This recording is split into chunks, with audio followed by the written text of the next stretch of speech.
Alright, everybody. Ain't got anybody on yet.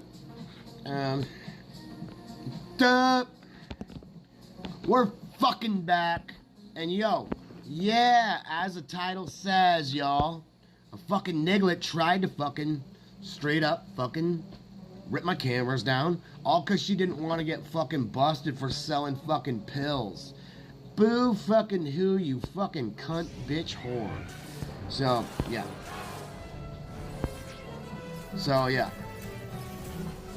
It's been one thing after another. I haven't even fucking, I've had like 3 hours of fucking sleep in 24. Feels like I'm back in the oil fields. I'm still that kind of tired, but not really. All I need is some food and then I'll be energized. Other than that, meh. And so, I gotta keep an eye on my fucking vehicles. I gotta keep an eye on all my fucking property here. All because of this fucking cunt that lives here. Not kidding. I gotta find my, folder. Oh yeah, you can't write black cunt, but you can write niglet.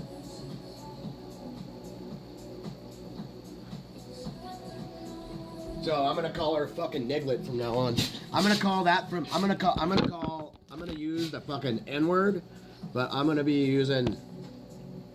say niglet instead of the other. It ain't racist.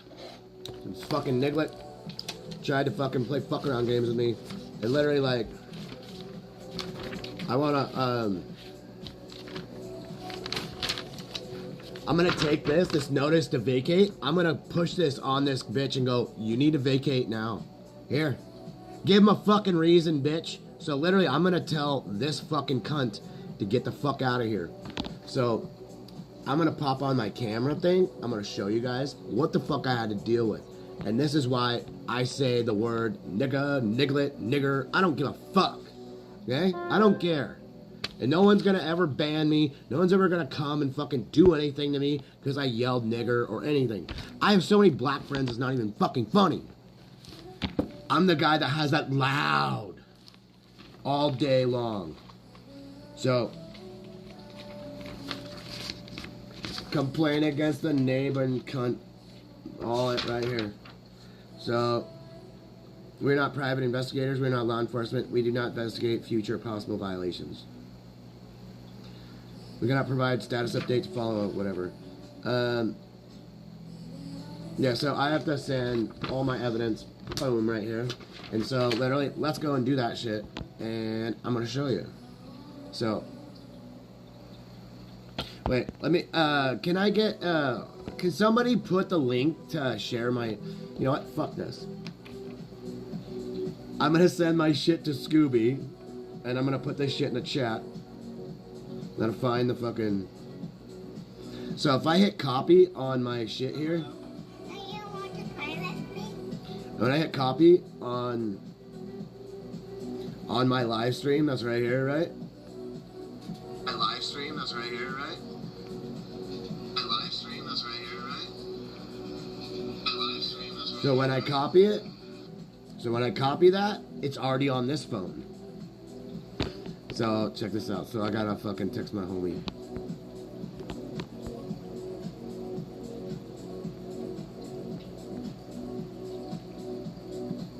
Hey, you know what? Might as well just jump on here real quick.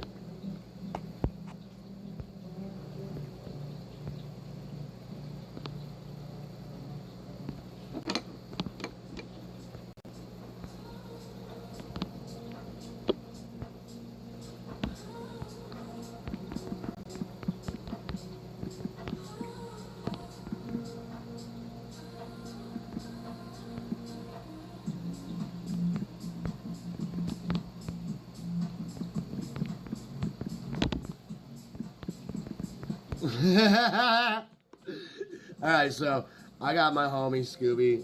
Fucking, he might probably will pop on. Age restricted. Set. Ooh. I don't give a fuck.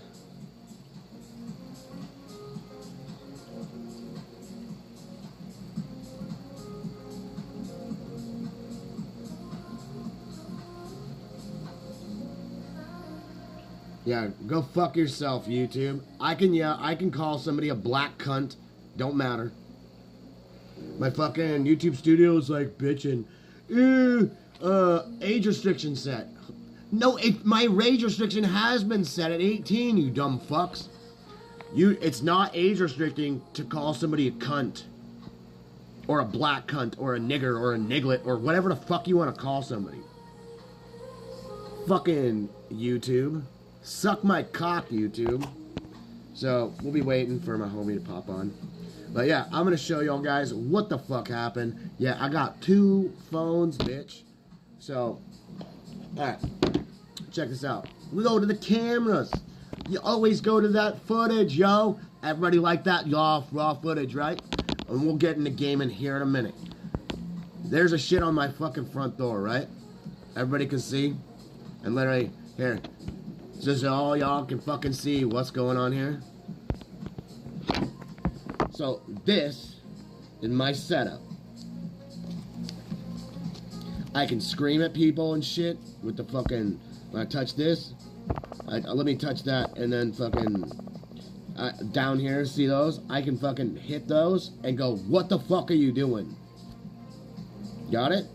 So I got one camera that faces down the fucking stairs, which literally that fucking black cunt should have got ejected down after me smashing her fucking head into that railing right here. I should have KO'd her right here. Because this bitch grabbed this camera that is sitting above here, right here. This one is right here. This one that is facing this way. Because this bitch, this cunt right here, this little fucking cunt, her name's Tina. Anybody wants her address, I'll send it to you. Alright? I'll give you guys her address. I'm gonna fucking make this bitch's fucking life a living hell. Because what's gonna about to happen? I have fucking nasty shit spray. I have the worst shit spray that you'll ever smell in your life. The thing is, you have to cover your nose and use gloves when you play with this shit. It's almost like you need to be in a fucking lab. And literally, I have a fucking lab coat, and I have everything. From all of it. PPE, you name it, for fucking dealing with acids, fucking shit to make bombs, shit like that. And I make rocket fuel for rockets, for 2-stage rockets that go... So, I had to actually teach my daughter what 3-stage rocket, a 3rd-stage rocket is. So the thing is, she was all, oh, like this, and then it goes and gets the bad guy, and boom, and she's all, yeah, and it blows his head off, and I went, no. These ones go shoot up, and then they go up, and they go boom, and they pop another one after they're done, and they go higher.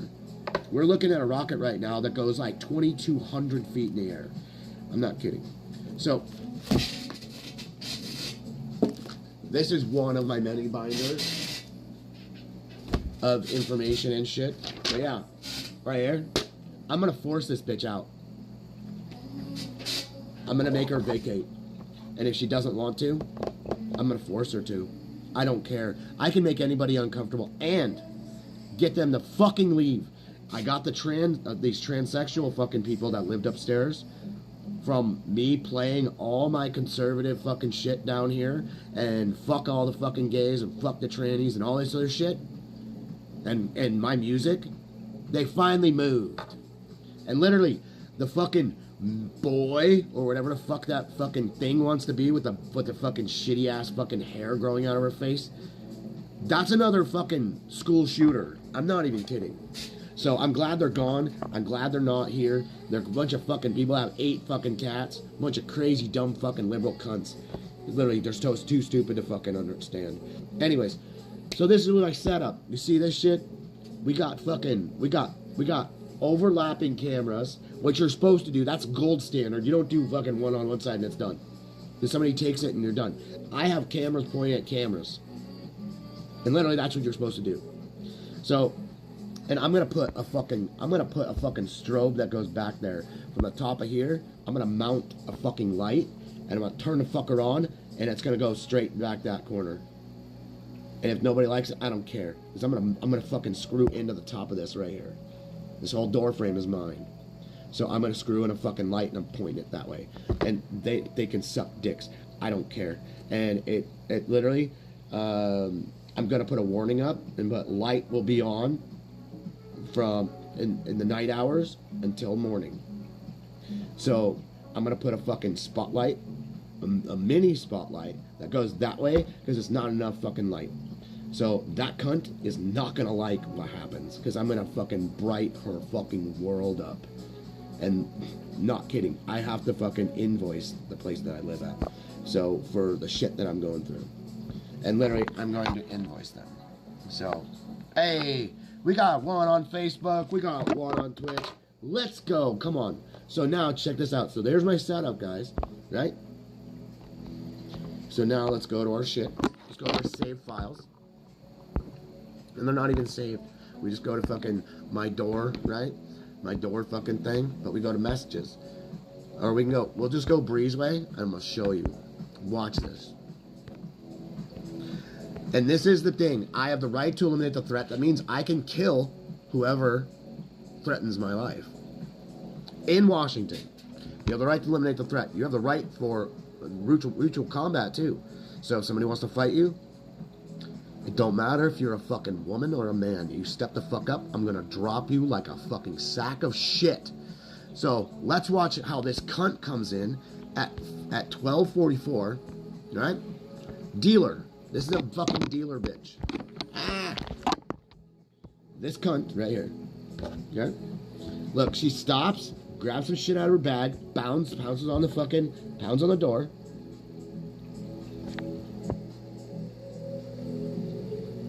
She's still pulling shit out of her bag.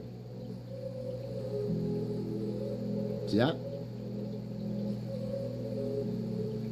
And that bitch hasn't even fucking opened the door yet. And there's a cat right there. Like right here. And okay, so now that was that. Now watch this. They pulled that cat in the house. So now, check this. So I go on a walkabout. Right here. You see me, that's my head. I turn my head and I look that way and I look that way and I walk down. I have my cane and a flashlight and my garbage. And I go and do a walk around. Y'all gonna see this. We can just let these play sideways. So watch the time. Right? 1:37 is when I walk back in. Okay? There's me, right here. 1:37. I'm wiping my fucking shit. Wiping my shoes off. And I go inside. Watch the time. Watch this.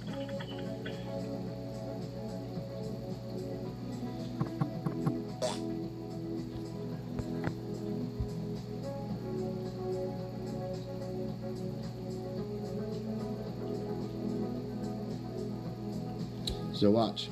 1:51. Watch this cunt. Watch this cunt. This niglet.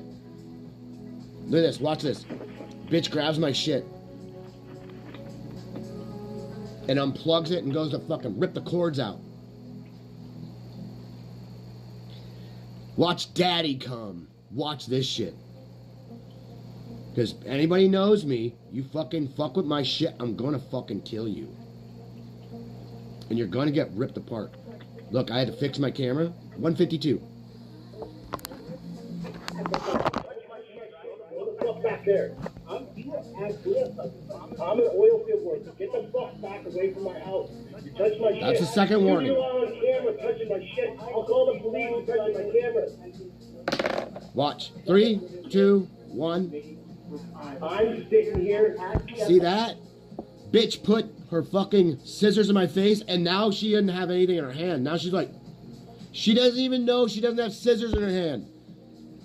I already chucked them down the stairs. Watch this shit. This bitch is about to get killed right here. You have not even been on YouTube, on Twitch or nothing, dude. I literally thought you quit. So literally, like, I pretty much took you off as moderator, off my shit, because you weren't ever here. It kind of sucked, but because I have people that keep fucking berating my shit, I figured you quit. I'm covering a cunt that this nigger that I fucking should have killed last night. Watch. Look at, look, get the fuck out of, look, I look up to see if I can kill her. If I was all on camera.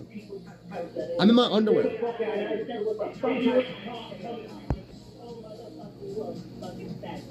No, I don't fuck fucking dude. That's the only what's gonna fucking happen. I'm gonna deal with your fucking ass. I'll fucking make you. Don't worry about it. I'm not a nigga. Don't fucking ever call me that. Don't ever call me that, you racist bitch. Red highlight with a break. I was straight up getting into my fucking pajamas to go to sleep. And this cunt wants to come and play fuck around games with me. Got it? She's a fat, chunky fucking black bitch, dude. I mean, 250 pound fucking black I weigh cunt. like 180. And I'm muscle. Check this out. Watch. This is when you'll get fucking killed. You touch somebody's cameras, like this bitch did. This is called an ignorant nigger. Got me? Ignorant nigger. I can't even put nigger in the fucking title. She's a fucking nigger. This is a niglet that I should have killed last night. And I have every legal right to fucking take her ass out because she stuck a fucking weapon in my face. You ever put a weapon in someone's face, they have the right to kill you. Somebody stuck a gun in my face one time, and the thing is, he looks like that fucking Spiral from fucking Saw because I carved his face apart. Invading privacy. Look at that. See that shit? I should have shoved her and hit her at the same time. That's the thing. Anytime this is gonna, if anything else happens, you guys know what happened for me to killing a nigger. Alright? And it'll be on fucking the news. And yeah, she is a nigger. And I will kill any fucking nigger like this that fucks with my shit. So, if anybody has a problem with it, you know my fucking address. You see where the fucking this bitch is. She's in Spokane County Jail now. Yeah, I had all the evidence and everything. Cops fucking love me. She went to my door because of this. Watch. Where's that? Right here. She just went to my door, grabbed my shit. When you don't do this, you just don't do this. I didn't provoke nothing. Not one thing. You see my camera pop on too. So let's go to the other side. And this is like my camera pops on and it didn't record shit. The other one. And I got extreme black fatigue. This is why I hate fucking black people. Except for fucking my cool ass motherfuckers that I know. And look, my shit just stops at here. Like my light kicked on, it didn't fucking record. It recorded on my other camera. I don't need to record on both sides. And literally,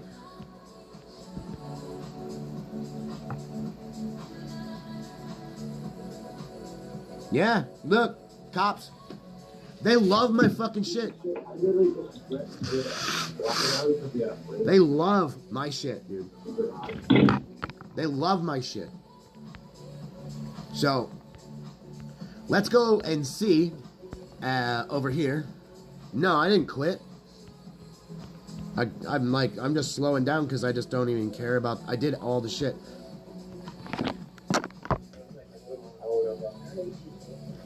But I know you guys are busy doing stuff, and You want to see how cops will do anything for you? I'd be right with you guys, but I have a criminal background. This really sucks. I need one. I need one ATV transmission. These cops were fucking cool as shit. And the thing is, I promised I was going to stay inside. I did. For the rest of the night. And the thing is, I'm not racist. I just hate niggers. There's niggers in every race.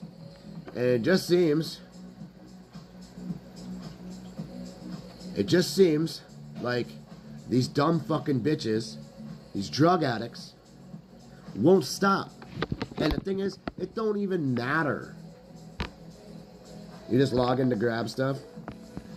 Yeah, I try to get all the hub shit. I need to actually jump on, and that's what we're gonna be doing now.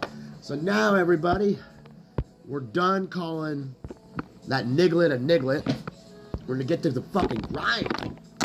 And the last thing we need is have any fucking distractions from the grind, from the dumb cunt.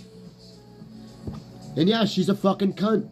You're a cunt if you go and you grab somebody else's shit like that. No matter what.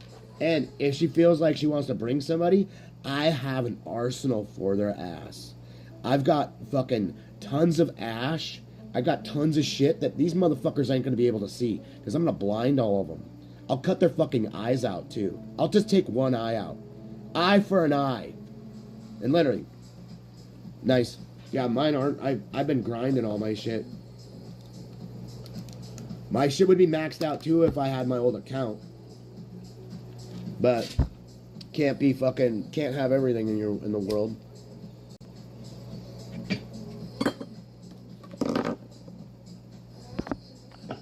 I don't even do the things anymore. Yeah, we gotta go and nice. I got like a couple.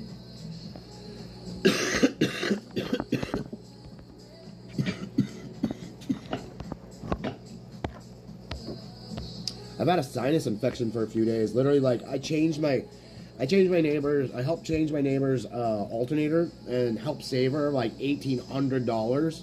And literally, it's my buddy Scooby. Scooby, if you're watching, what's up, motherfucker? And literally, I send him the link and stuff. So literally, if he pops on or something, yeah, I tried to change her alternator, and then my fucking place gets broken. My garage tries to get broken into, and the other one next to it was broken into, but there's nothing taken, not one thing, out of place. And literally, I'm not gonna say nobody walked in there. There was no footprints that walked in there. They opened the fucking thing. They broke into it. They looked into it, and they were like, I don't want anything.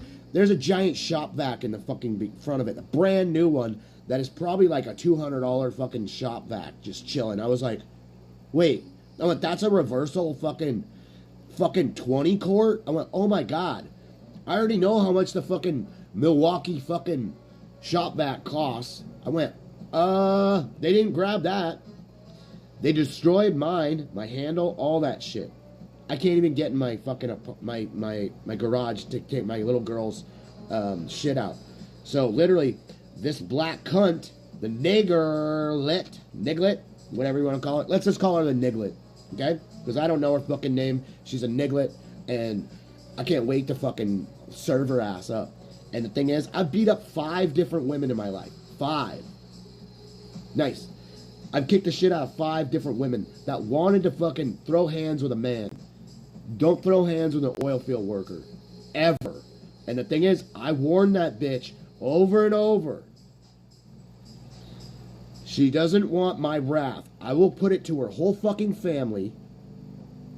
And I will, yeah, she's no, write it out. Write nigger in the chat. It won't get banned. I don't even care. Be as racist as you want in the chat. Be racist as shit on my fucking stream. Because this niglet, piece of shit ain't gonna fucking rule nothing. They are garbage. And literally, not all black people are that way.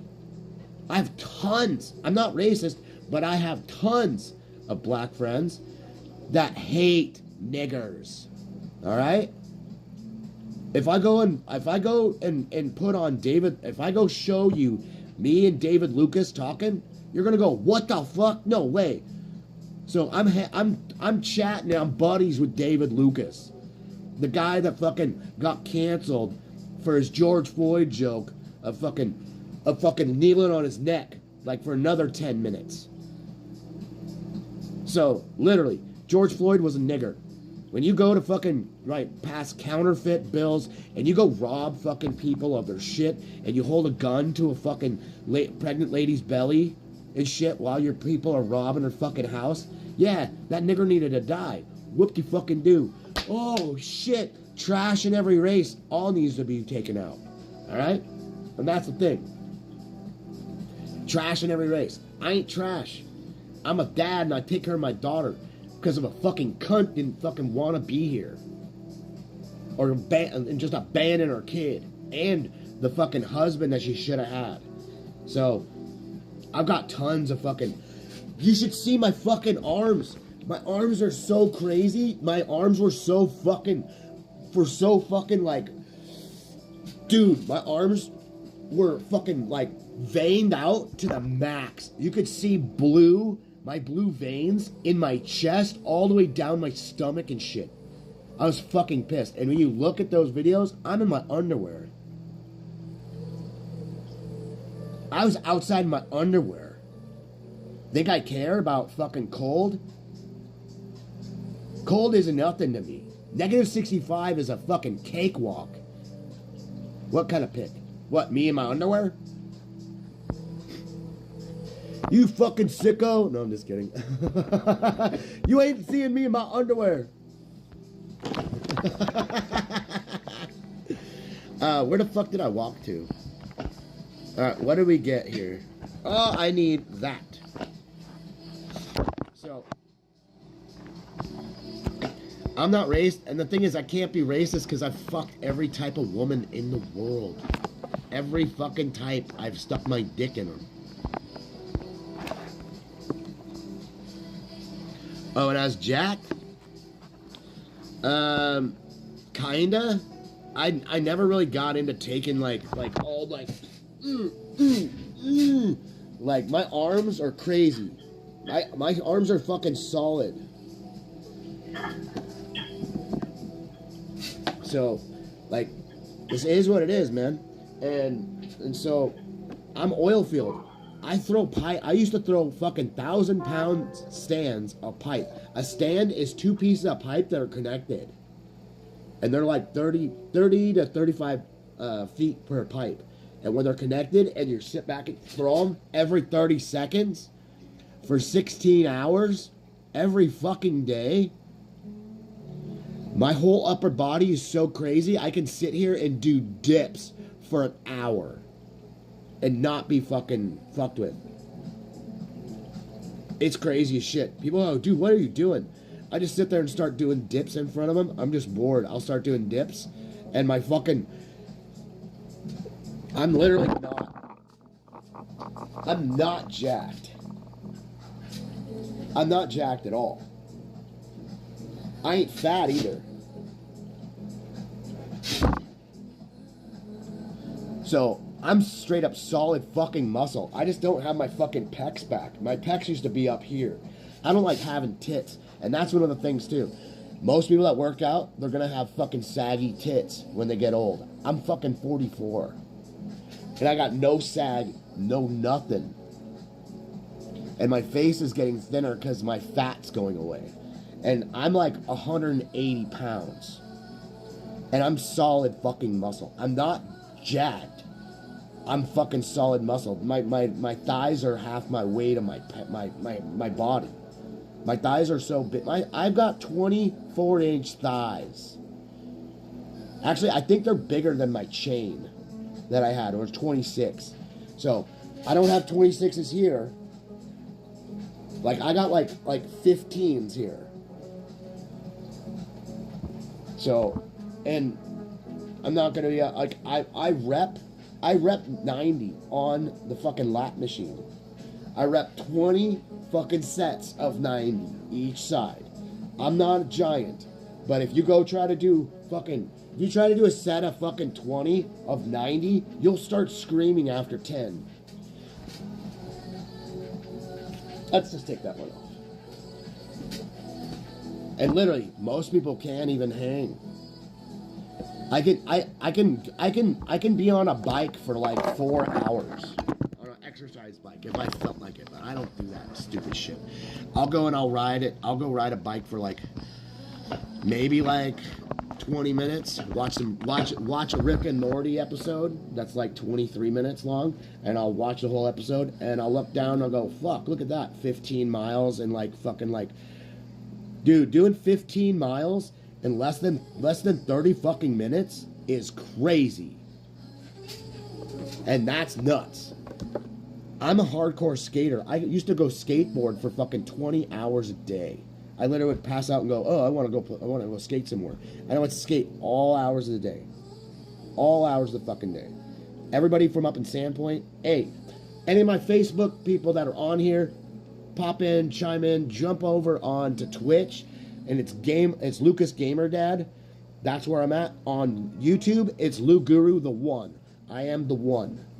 The only one in the world with the name Lou Guru. So, and I am the only one. There is a tribe called Lou Guru that is like in Madagascar or some shit. And literally they're an ancient tribe. I didn't know about it until like, 2 years ago. And I went, what the fuck? I've been named Lou Guru since I started healing people, like not healing people, helping homeless people and feeding them and everything else and getting them on their path and knowing what really things are, what the world is, what Jesus' real message was. Like, I did all that for fucking a year and a half. Most people can't even like fucking help other people for more than one day. So I literally have, yeah, I really don't want to like be like boasting and shit.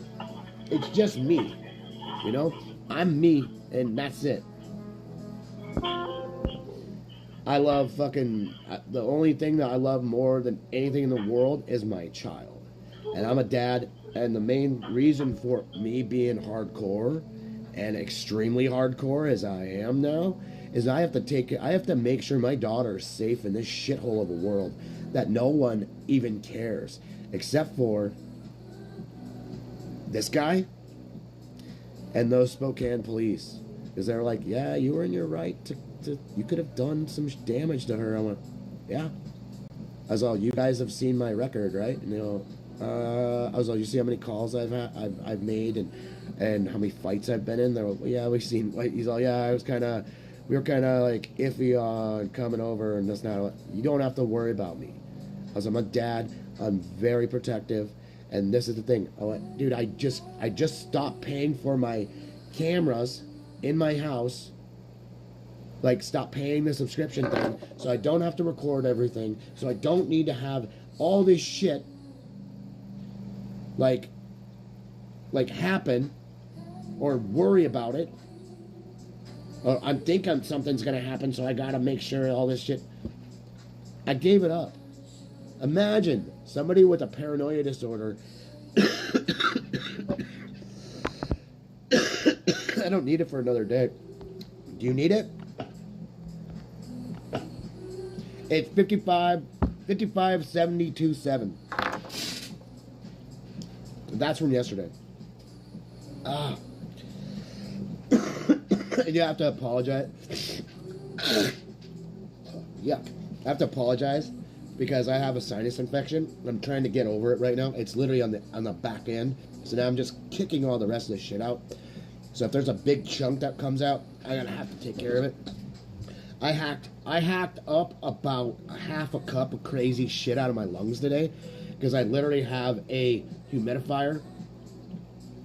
What? I mean, it doesn't work. Let me go back here, I'll find out. Unless it just changed. I might change every 4 hours on this bitch. Maybe.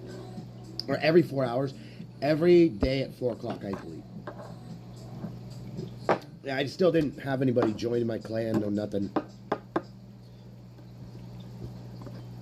And literally, I left all the other shit. And I have not heard one iota back about my Discord, like being fucking banned or unbanned or whatever the fuck from the devs. So after I complained about not being able to make guns, dude, I had a crazy raid this morning. Cause okay, it's 59945.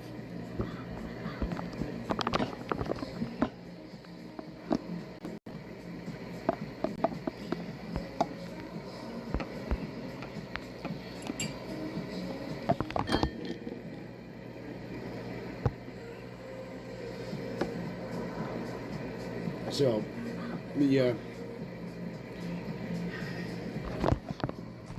Oh, I gotta take care of that one guy up here. So, we got these. I'm not doing any of the other shit.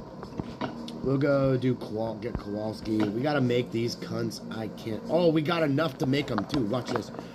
Oh yeah, and this thing is bugged. It says I got shit and whatever. It's not there, dude. It's not there.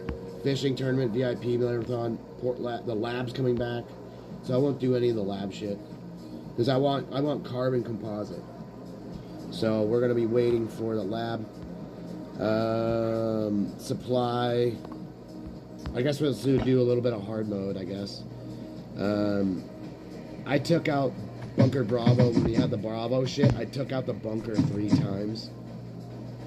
Pretty sweet. But yeah. Okay, is there a gun? Was there a gun in this? Oh no, it was just this. Alright. I'll show you what I need. It's literally like just these and one tranny. One transmission, not a transsexual. No faggots here. Okay, so I need, what we got? 4, I need 16 of those, and one of these bitches, and we're done with that. And I'm figuring out, oh, you want to see something nuts? Watch this. So now, you know, like we got puppies, right? I got a female. So, in 9 hours, we'll be able to breed Oscar or Bear. Yeah. Or Murphy or Charlie. So now we'll be able to get one of these. I'm so happy. And this is from the event. If you get dogs from the event, from that thing that they had, because I bought, okay. Did you get this thing?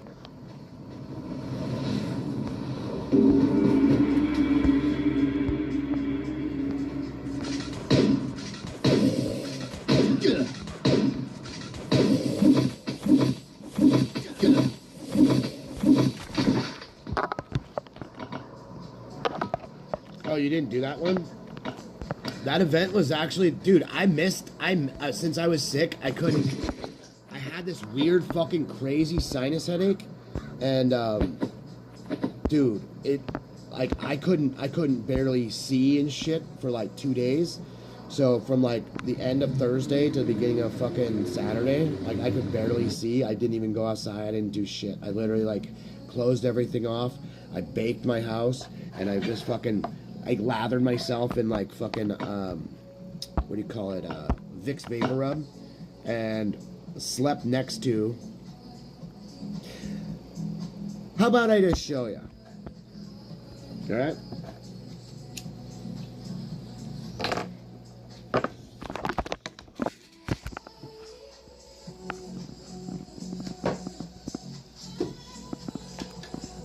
My little girl's artwork. Pretty cool. Oh yeah, she made a fort of her shit. So like literally, I had to wash my Egyptian cotton sheets, and these are Egyptian cotton.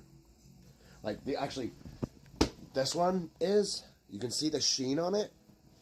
You see the darker sheen, or you see like the matte sheen on this. These are bamboo. I have bamboo. I gave my mom the set of the sheets. I kept the pillows. She's got some really cool shit. I gave my mom so many different things, but I have not just one fleece. I have 2 amazing fleeces, and bamboo fucking shit is amazing. Do you know how much it costs for bamboo sheets? You can look it up. You can look them up. They cost around like $200 and something. So like, but I have a $2,000 sheet right here. This guy, this thing weighs like 12 pounds. All right. This is the best sheet in the world. Look, it's actually falling apart after fucking 15 years. Little bit. And I'll so I'm always in my fucking gray PJs, right? Where's the thing? There we go. This is what you want to see on $2,000 sheets. This Egyptian cotton logo right here. See this? This is what you want to find. If you don't have this, if you don't have this triangle on there, I don't even know if I can get this to fucking stay right.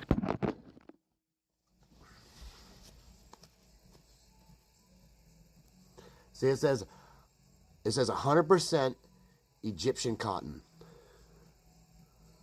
All right, actually, let's see if that worked.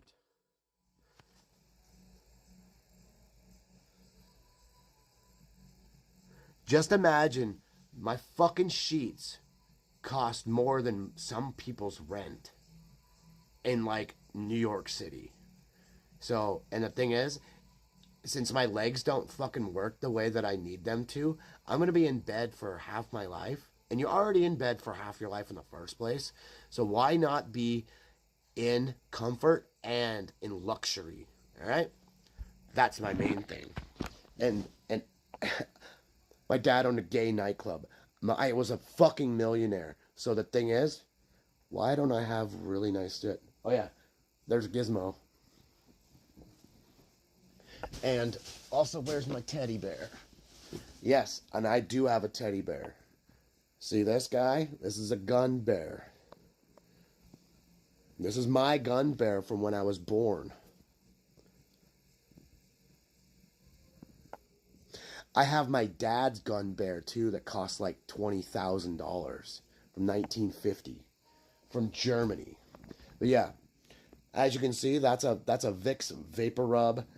What do you call it? A humidifier. I have that thing kicking. I actually cleaned the whole thing out because that thing is 9 years old. I cleaned that bitch, and the craziest fucking thing in the whole world is that thing was making clouds like after I cleaned the shit out of it. So the thing is, my stuff sits right there, and I pulled everything shut. All I did was I had to wash my sheets every day for fucking 3 days straight because I was sweating them out because I was purging everything out of me. That was, you know, it is what it is. But it's so dope to have your own fucking bathroom, right?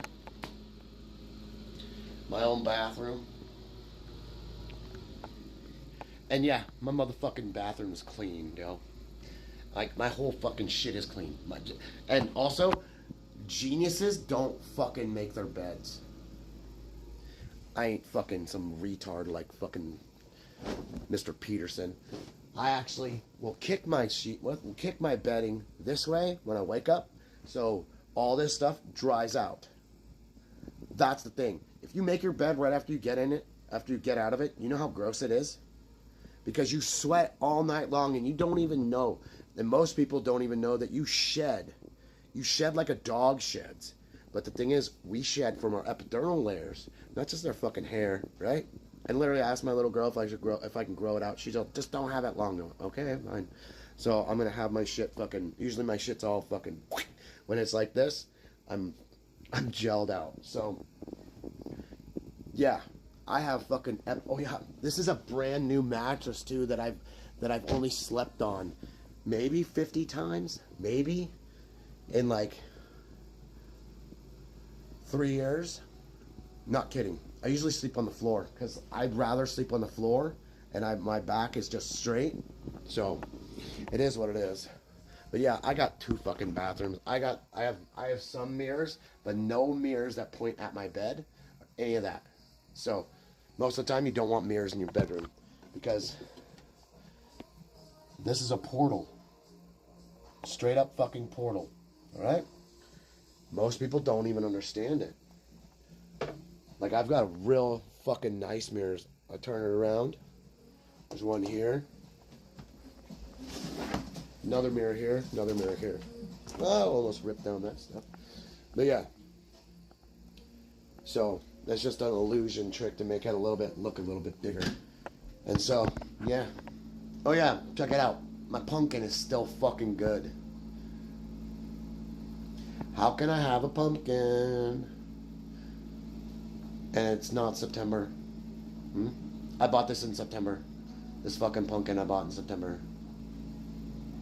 I bought 4 other ones too, and we carved up 2 of them and left the other one. One rotted because it got popped. The top came off, like this piece came off. But yeah. And I still got the dopest fucking bathroom ever. Like, look at the fucking shower head. It fills the whole top of the shower, dude. Like, do you know how wide your fucking shower is? Like, that's my arm all the way across, right? Crazy. It's a fucking 16 by 16 shower head. Oh yeah, and there's my washer and dryer and everything over there. Yeah, this is my daughter's bathroom, okay? So, and literally she went nuts, eating everything in here and going nuts. So, yeah, my daughter's bedroom now is even crazier. Because, like, she's got this wild Asian lamp. She's got, like, a bunch of stuff. Actually, I need to take this stuff, move it over there, move that shit over here. So her TV's against a wall instead of against a window. And yeah, my little girl has, like, look at this. Skull candy, base cannon. Yeah.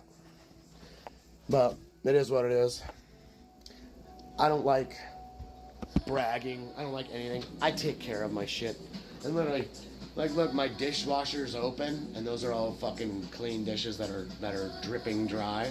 And I let the heat and the evaporation level in here dry them out, and so I don't touch any fucking wet dishes. So after I throw them in there. Anyways, so yeah, I was sick for a minute, and it really sucked. It was a lot of phlegm, but that's only happens when you know, just yeah. I have a thing I literally want to go take the paperwork and go set it on her fucking, go clip it into her shit. I'm gonna do that tomorrow. I'm actually gonna take the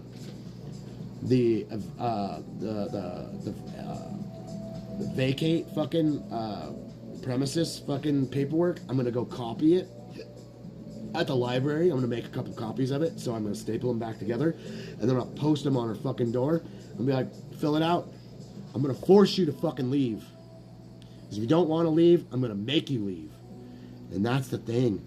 I've made 5 people move in a year and a half to 2 years here. My second year here. Just lapsed. So I've got 5 people kicked the fuck out of here.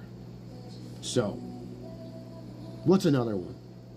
So, and literally, I can't wait for my money to come, because literally if I fucking do, I'll buy this bitch, and then people will work for me, and if people don't like the shit that happens, if I walk around and I meet people that are here, that are nice people, or they're assholes, they're evicted. You're on my property, goodbye. And I'll just use the police.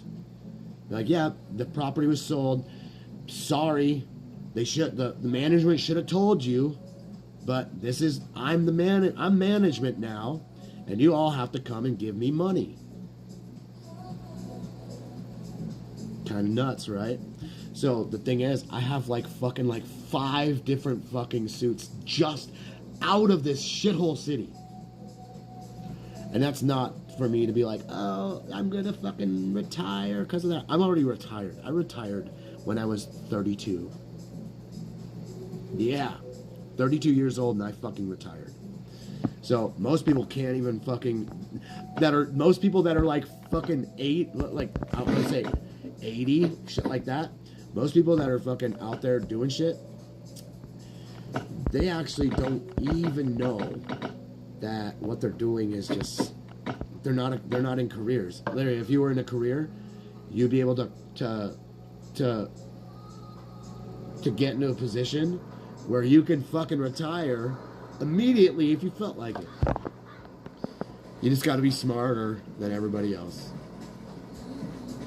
So, boom, bitch, give me my fucking turkey meat, bitch. Turkey lurkey gee, turkey lurkey giggle. I wish Adam Sandler wasn't a Jew, piece of shit. It'd make the comedy a whole lot better. Can't stand Jews. You know what's funny? People are gonna go, you're racist, you're anti-Semitic. No, most Jews aren't Semitic at all.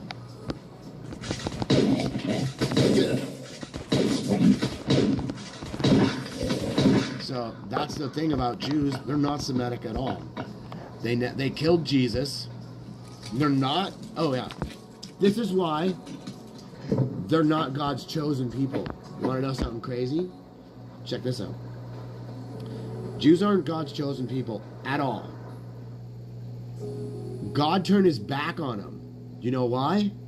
Because they worship Satan. They're doing all the rituals and all of the blood rituals and everything, all of that disgusting shit, and they don't stop doing it. They even say Jesus is boiling in a pot of shit in the Talmud. Like the Torah, like fucking come on. You know how pedophilic the Torah is? Holy shit. And if I get into the Kabbalah, oh fuck. You'll see me spinning like a motherfucker because I know everything about it. I have a book called The Secret Magic of the Kabbalah that teaches you how to read the language of the flame. The language of the flame is ritualistic fucking shit that burns. I won't get into it. And a ritualistic fire is actually called a Holocaust. And literally, there wasn't a Holocaust that happened because everybody that was in those gas chambers that didn't die, 230 people died of different nasty shit because these people were fucking disgusting. And I mean, Zag Jews! Alright? And I'll say it that way. So, the thing is, these fucks aren't good people. The synagogue of Satan is not good. Oh yeah, I hit 1200 over and over on this bitch. Almost give me 400. Did I leave anything in here? I do leave shit in here, so. Oh! Yeah. Yeah. Alright, so where are we at with our shit here? Let's see what we got with Leprechaun's cock. Oh yeah, this is the thing. I got it from right here. I got a female from right here. So they'll give you a female. So, we're at 4,300. We need another 900 something of those. And I'm not really like 17, dude. So we got 4 days, and this leprechaun will come back, and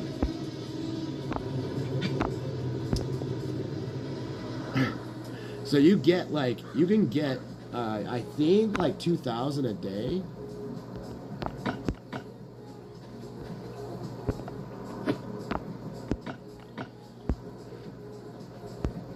I'm like looking at my cameras, like this, my phone sits right in front of me.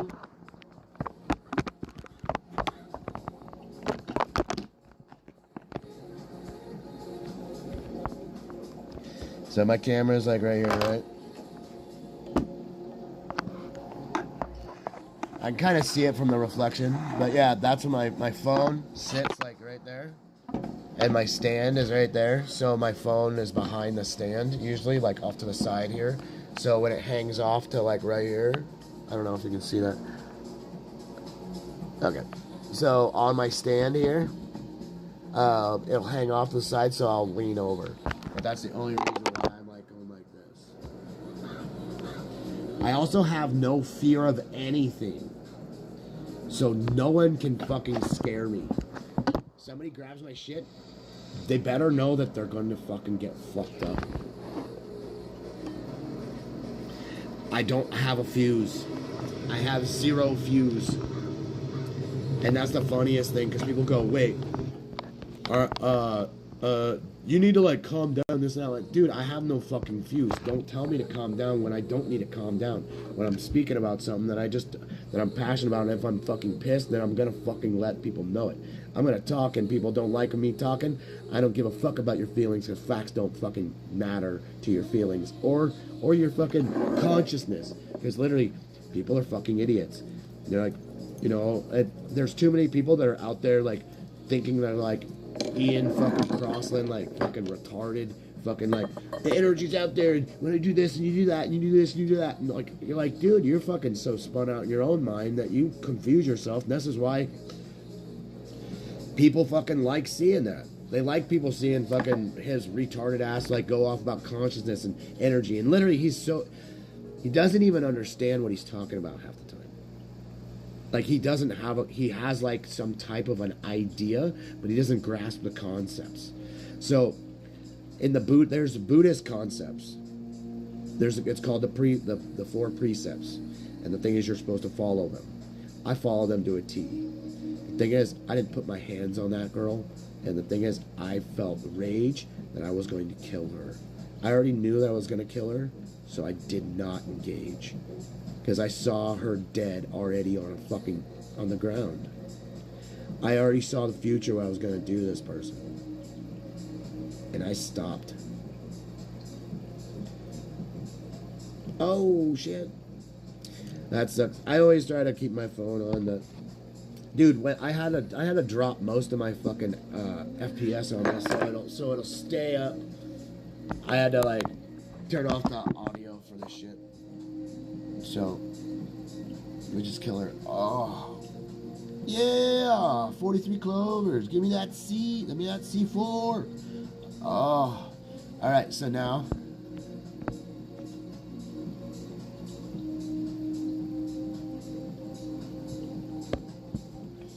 Use a bitch. Use a bitch.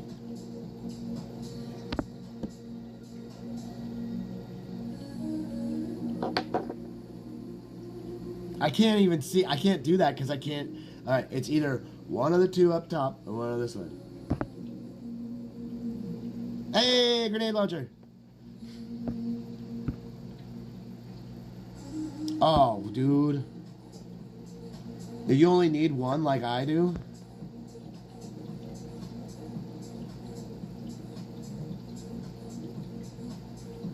Oh, fuck.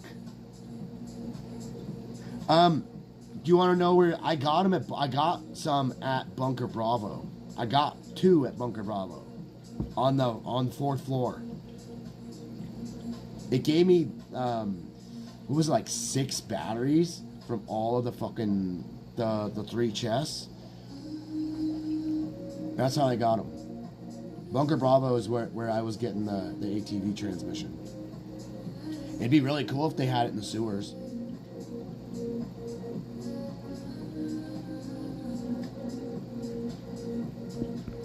That's fucked. Yeah, I gotta get that 14 carbon composite. I could start like I really don't want to spend money to go and fucking get my skips, like do the skips instead of the dumbass fucking ads. Which literally I'm probably gonna just use the ads today, because literally I just gave up on it. I was like, yeah, fuck that. I don't need to skip anything. But probably use my ads today to skip on a couple guns, and I think we'll try to use those Colt Pythons. Hopefully I can get a couple more of those. That chick moved over there. Weird. I'm trying to get my teeth fixed because this one's bugging the shit out of me, and I just bit the living fuck out of my whole cheek and my mouth on this side from this tooth. This thing's like sharp on the side, so it'll like dig in. It fucking hurts. It doesn't hurt, like I have no pain in my teeth.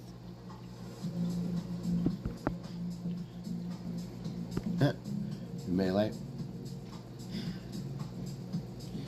This event's kind of okay, just with the caps here. It wants to give me gray garbage. I can't stand when it gives me this fucking carbon fiber garbage. Like, I'd rather get fucking a steel plate than carbon fiber. Because I can make all that other shit.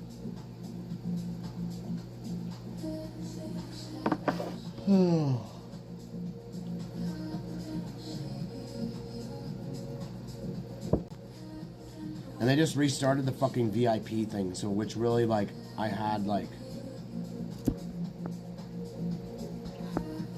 Dude, scars are the best guns to use. Like, I would use those. Roll a scar through Bunker Bravo. That's all you use. Bruh, bruh, bruh, and they're done. So fast. Yeah. It's my favorite gun to use on here. I'm not too adamant on scars and IRL. A scar really sucks. The FN scar sucks dick in real life. So I've shot them. I've gone through clips on them and shit. The fire ammo probably is going to come back next month. Because they do what? They cycle all that shit randomly. So, but they love going through. Oh, dude. Okay, so you know how there's a rainbow? And so in here, I literally, when I logged in, I went, what the fuck? I was like, they got a fucking rainbow. And I started messaging. I went, yo, I just saw this rainbow thing. I logged in after a little bit, and I was not playing for a minute, and I see there's this gay rainbow. I was like, I really hope this isn't any LGBTQ things. So they were like, this game, they're all, no, LDOE is a Christian-based game, and all that shit. It was so funny. Yeah, the snow, anything frozen. Literally, they'll probably do something with frozen bloaters and shit. Like, they should make with that the firecracker ammo. They should make all of the event shit up in the winter zone, so it'll be all frozen and frosty in that area. So it'll be, and no matter whatever time of year, it'll always be frosty. That's what they need to do. And actually, I've been waiting to hear back if they want to have a fucking conference call. Yeah, right?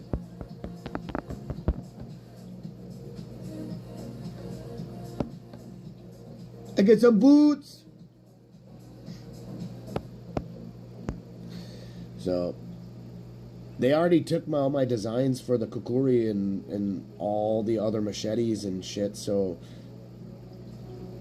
But, we'll see.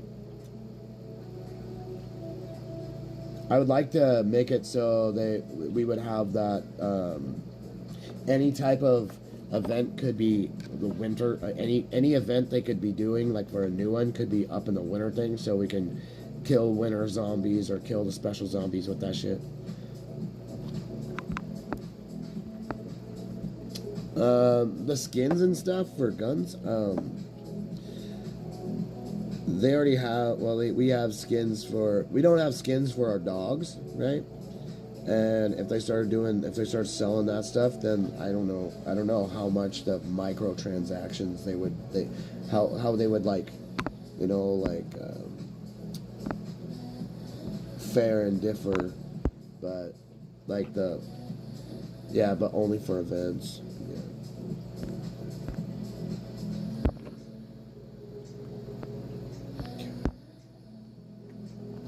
So do we get anything that one?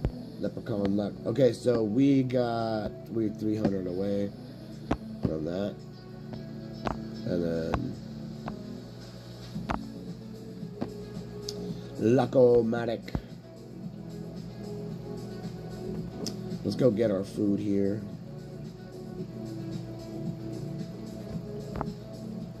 Oh, dope. Yeah, I haven't,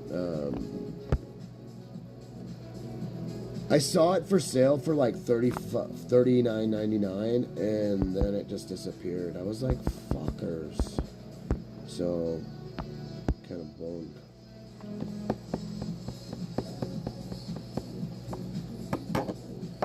And I don't open all the zones if I'm not doing all the other shit.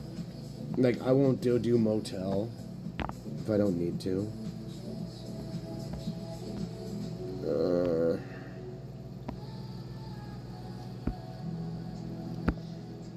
No, I'm just gonna do what I'm doing, and that's about it. Cut oak trees. That guy wants to trade me for all the oak trees.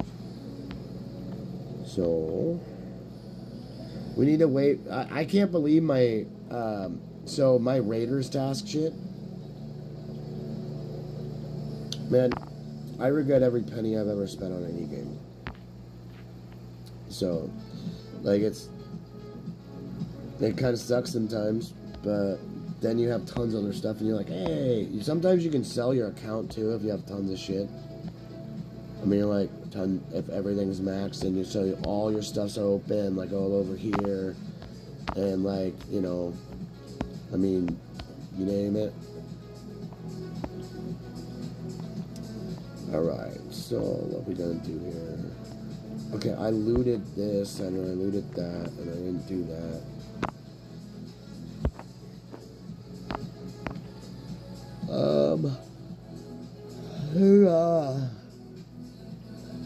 Alright, let's grab that pen.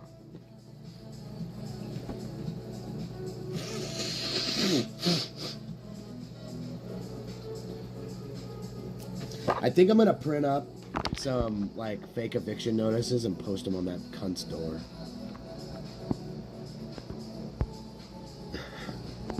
Just to be an asshole.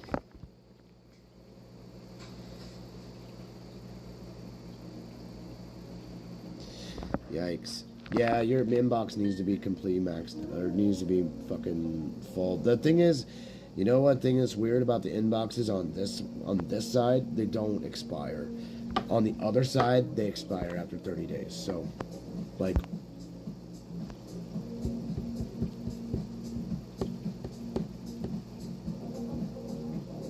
ow. Yeah, I ripped my whole cheek open right here. Fucking hurts. I already threw a bunch of salt in my mouth and swooshed with it. Next thing I'm doing on the swoosh, I'm gonna put vinegar in my mouth and go.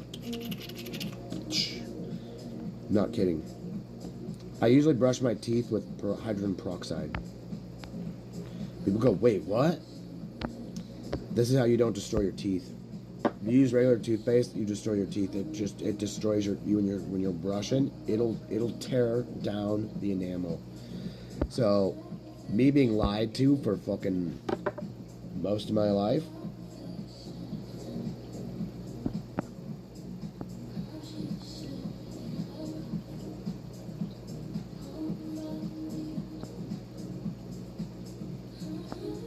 $50 guns? What do you mean? 50 guns on Crater? I never got anything from a cat tree on Crater because it doesn't overlap.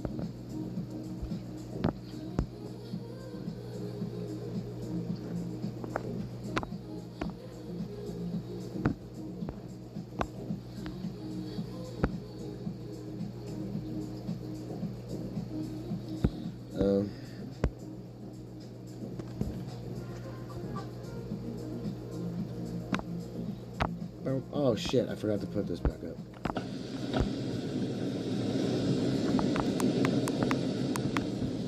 Turn that down some. And what we got here?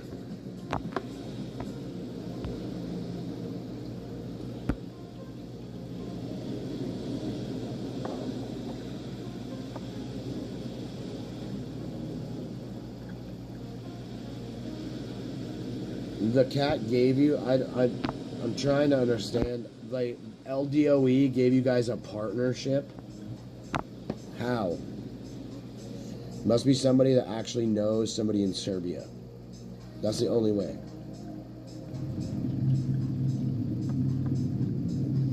And when people, yeah, it's because they don't do, there's no,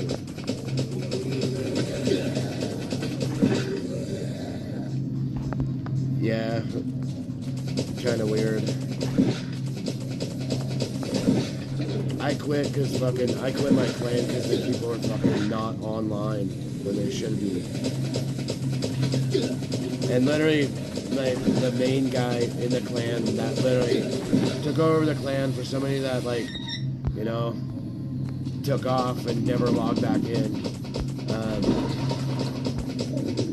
Literally, like, he just said he was gonna kick anybody, and I was like, well, that's good. I'm gonna be out because the thing is, I'll kick everybody because none of these people are fucking playing the game. We need people to play the game. Nobody's playing the game, then fucking it doesn't make sense to even have a clan or be in a clan. So why are these people fucking here? So, and yeah, I get fucking real fucking pissy when it comes to that shit because if people aren't doing nothing, it's not worth even paying attention. I've used all my fish, so I used my fish the first like month that I got that thing. I used all my fish within a month. You know how much fish I had? Insane. So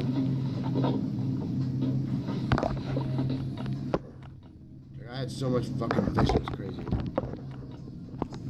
Yeah. I used them all. It's all good with me. I don't fill that thing up more than once fucking every couple weeks. Weird it wouldn't go after the other guy or target the other one.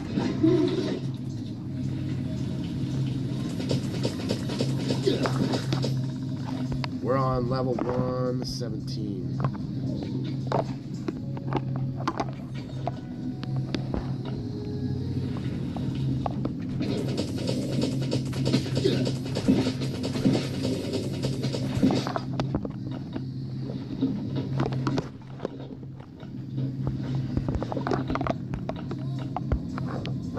Actually, I need to go back and grab all that rubber.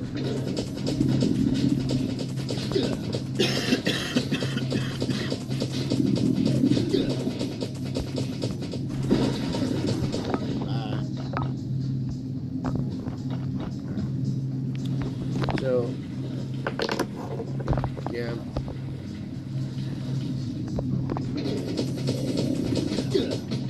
Like, one of the things is with clans here, it's not, I don't know if people should even get any type of rewards for being in clans. So, other than what you're getting when you have a team, when you're playing all as a team. Because it's like, kind of, you can get everything, do your stuff, whatever, and literally I was doing everything, and it just always, it wasn't enough. But it's all good. I was in the game as an NPC, so I'm all good with not getting anything else out of this game. And literally, I'll go back on my, I should go on YouTube and find a thing where it says like, oh, go help Lucas make the fucking costumes.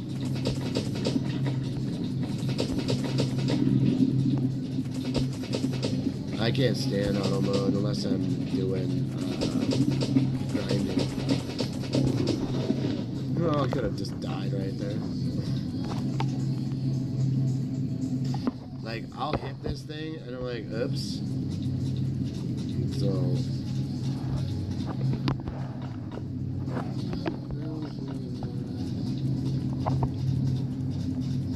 the only reason why we have the C cards and B cards is because that the trader wants them. That's about it.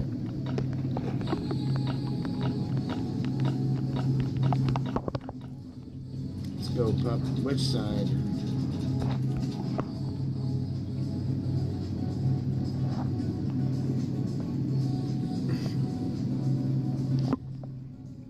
Like auto, I don't like this button right here. Sometimes it fucks up on me, sometimes it doesn't, but I try not to let it fucking get to me just cause.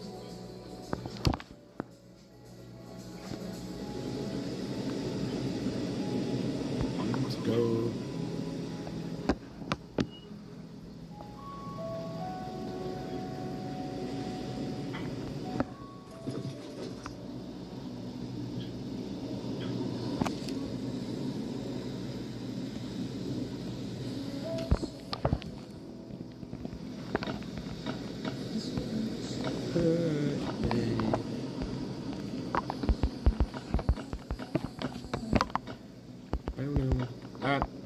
Have a great day, man.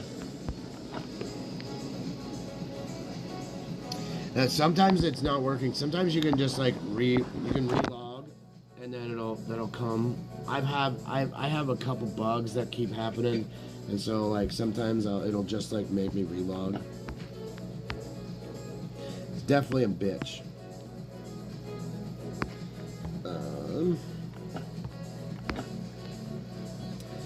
Alright, let's go here. Yeah, make sure you do your settlement stuff every day just to grab that free shit. And you'll have like some giant stack of gas. So after like 100 days, you'll get like 100 gas and shit.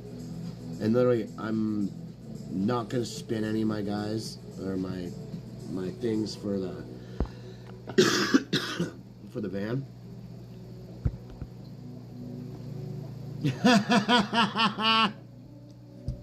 Fuck that, Niglet.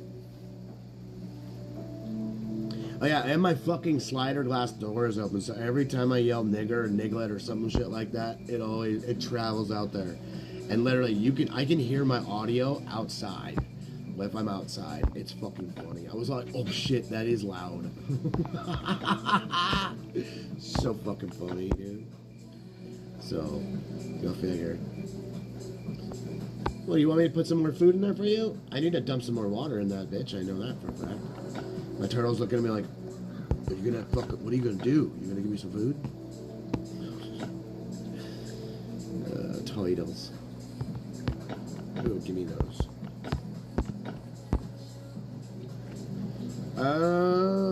Are we at 18? What is it? We're at 14. So all I need is a couple more iron sheets. I keep missing them in the hot box, so which sucks dick because I'd rather like to get a big stack of those. So we got these. We got 29. So we have 5. Oh, she's pooping in front of me. You fucking shat turtle. So they're like gripping these rocks and going. Argh! So as soon as I get 250, I'm gonna run them. I don't want to run them I don't want to run behind them. Yeah, it's really weird when a turtle just fucking like looks to see what I'm doing and then goes and shits right in my face. I'm like, fuck you, man. Like here's something to watch, motherfucker. That's what literally she does to me. I'm like, you fucking little bitch. But that's a turtle for you, so. Can't call turtle fucking little bitch, right? I just did. So, funny ass shit.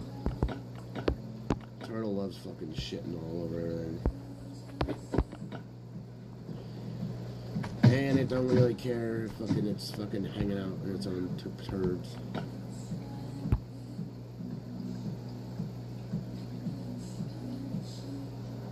For the settlement, you need a big base? What do you mean? Have you done anything down below?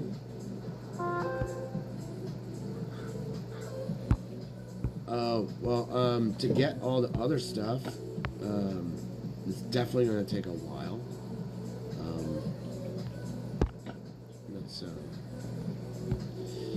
I got 35 of these guys, 20 of these, a bunch of chipboard. I almost got 100 of this. I need to stack my wood like that. This shit's hard to get. Oak beaming. Yeah, you need tons of oak. I only got 12 of these. But this shit is expensive if you go to buy it.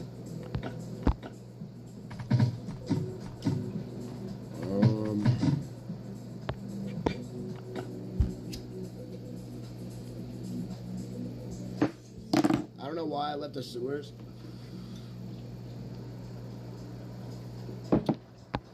I need to see if, oh yeah, I know what I need to have in the sewers. So, oh jeez. Yeah, you gotta, just make sure you have all your appliances all like set where they need to be set. And then you have to shift everything. That's the only thing I don't really like. I have to keep shifting everything from one side to another, to a new room, to a bigger room and shit. It's kind of annoying sometimes. I got the double furnace, the double 40. So we got the double furnace that we can kick out fucking tons of shit. I literally have a couple there. I really don't want to use it all on that. Let's see if we can make our 20.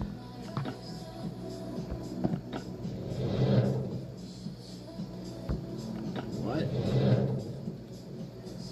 I just need one now. Because there's 20 medkits there. Yeah, I had another, my raid gave me a fuckload of these and SWAT armor.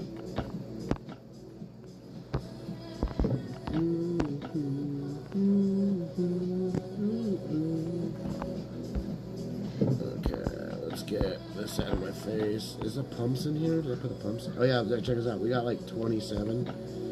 I wouldn't grind. We just do daily random shit. And if I'm bored, I'll jump on and cut some wood and let it just fucking go with like shitty armor, so I don't waste anything. Like this whole thing is full.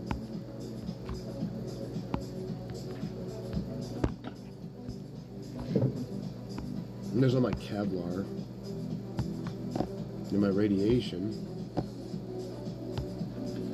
This is the best armor, but I don't want to use it. And I had to make these into racks. Nice.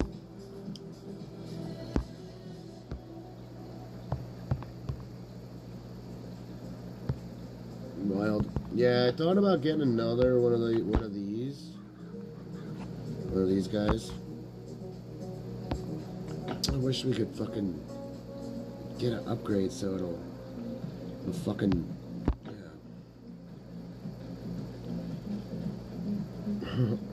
Nice. Yeah, I thought about getting another one. I was like, yeah, but I totally fucked off the rest of my points after I got the crypt thing. I need another fucking, I need to rack this thing out so I can, hey! So we got a C4 rack now. Woo-woo! Let's see here. What's in this? Nada. Ay, ay, ay, ay, ay, ay, ay.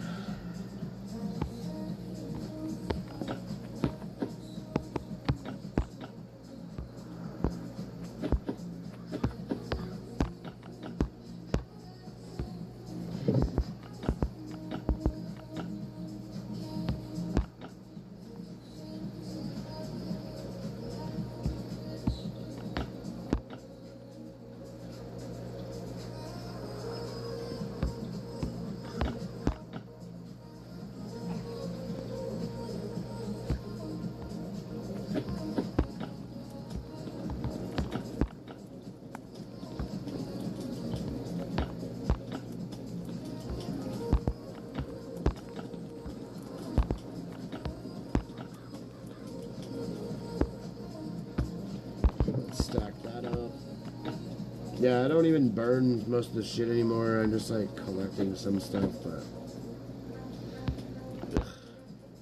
just one thing after another.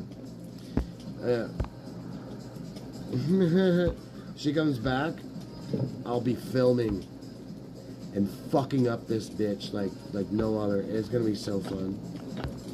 I can't wait to fucking unload the shit when they took my fucking daughter from me. You know how much pain that I have inside of me that is locked up, ready to fucking go for these cunts? Dude, for anybody to fucking play fuck around games with me. And I feel bad for the person that's gonna get it, because they're gonna get it big. So let's grab one of these. I don't know if I need glass. I think maybe.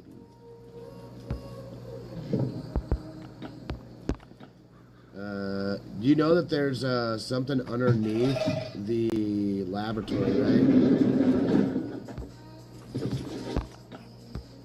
Fuck, I'm fucking off my gun right now. It's okay.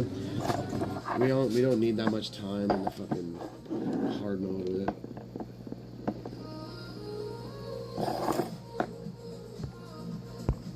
I'm gonna run here. I'm gonna see how much shit I need down below. I think I might need stuff that is not available.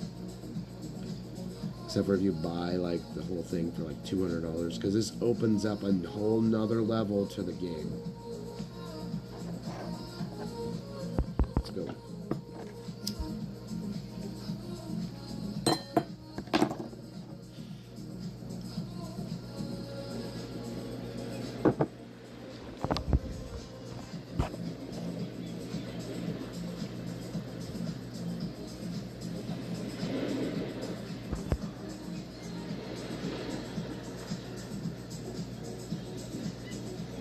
Not going to do the laboratory right now, but we're going to go down in the lab right quick. Totally all good that I'm fucking off this thing. Fuck. I wonder if I take a dab if it's going to blow my fucking lungs out.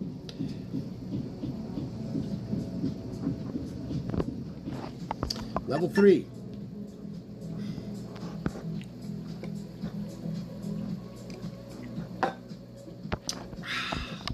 So, as I remember, I think I need like 18. This is what you need to open up the rest of this. So, voila. Need one more. These obviously can't be grabbed. I think I have these, the rest of these. I gotta grind those. I have these. I need one of those, but I need 10 of these. So, go figure. So, we'll see. We'll be, as soon as we're able to do all the other higher level shit, then yeah. I didn't need to do any of that. I didn't need to bring that. But, just these and these. So, where's my pen?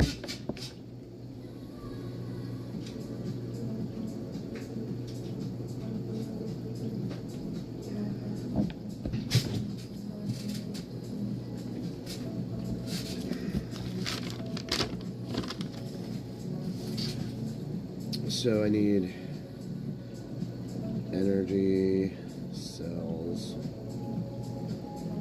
1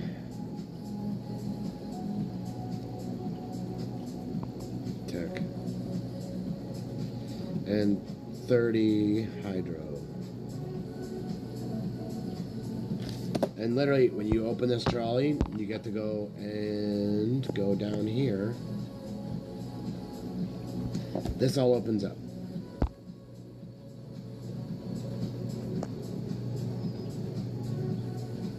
So, I haven't seen the shit about this over here, but it is what it is. So,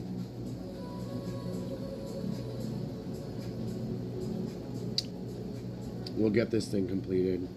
I'm gonna figure out how to get them chips though. Probably have to buy them somehow. I'm actually gonna ask them if they'll give it to me, since I lost my account and everything. And they're like, I would have been this far already. I'm not asking you for anything. Can we do something to get the 10? So I think you need 10 to fucking do this shit too. We'll put that in there. Since I don't have to fucking take it back. And put that over there. I should probably fill that up.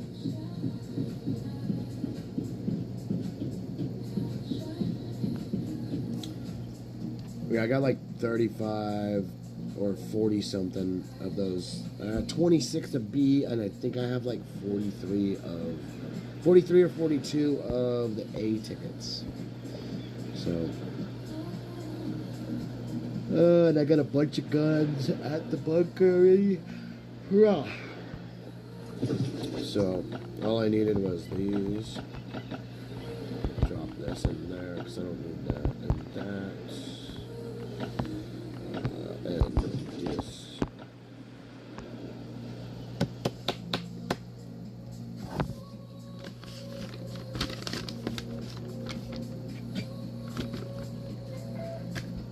Hey!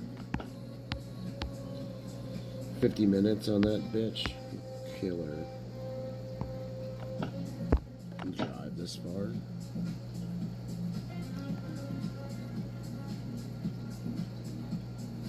No. I'm getting my weed.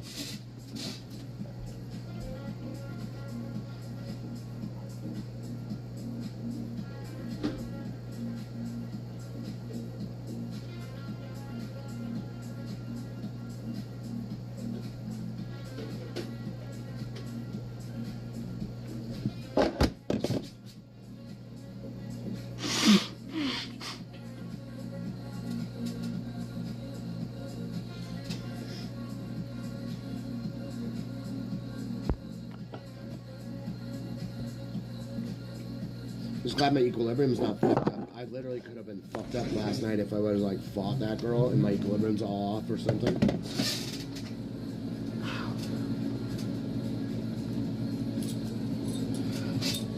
Gotta love my belt that just falls off like this.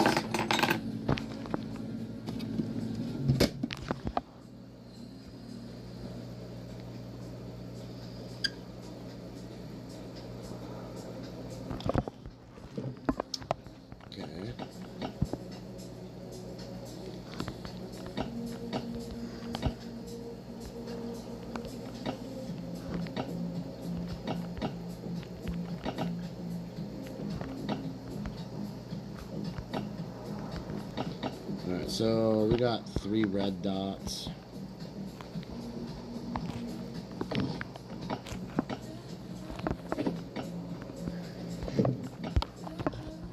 me that.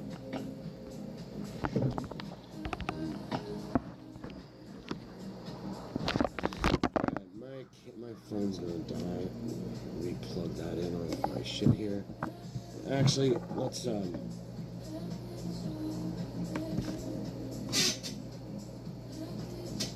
Okay. How long are we going? An hour and a half. Have a great day and shit, dude. Like, be safe and whatnot. I can't see what. I literally can't see my fucking chat thing. Or my. Dude, what the fuck? Appeal rejected.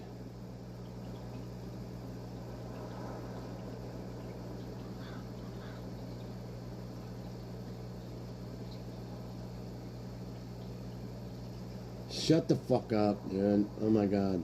These guys are fucking retards. Dude, YouTube sucks dick so bad. Like, you can't do this, you can't do that. I don't fucking care. I don't fucking care. I don't care. I'll call somebody a nigger. I will post it in a fucking thing. I don't care. Can you please get off my fucking thing so I don't care anymore?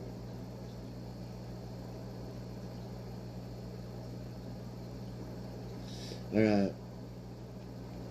Come on, DickTube. Actually, we're gonna listen to some Steven Crowder. I didn't get to finish my Crowder fucking shit today, so. And, okay, here we go. Islam. 198 million Muslims say yes. 50-something million Muslims say often. Still believe it? If we left them alone, it's because we're killing their people. Now also do them killing far more of their own women and children than we ever have.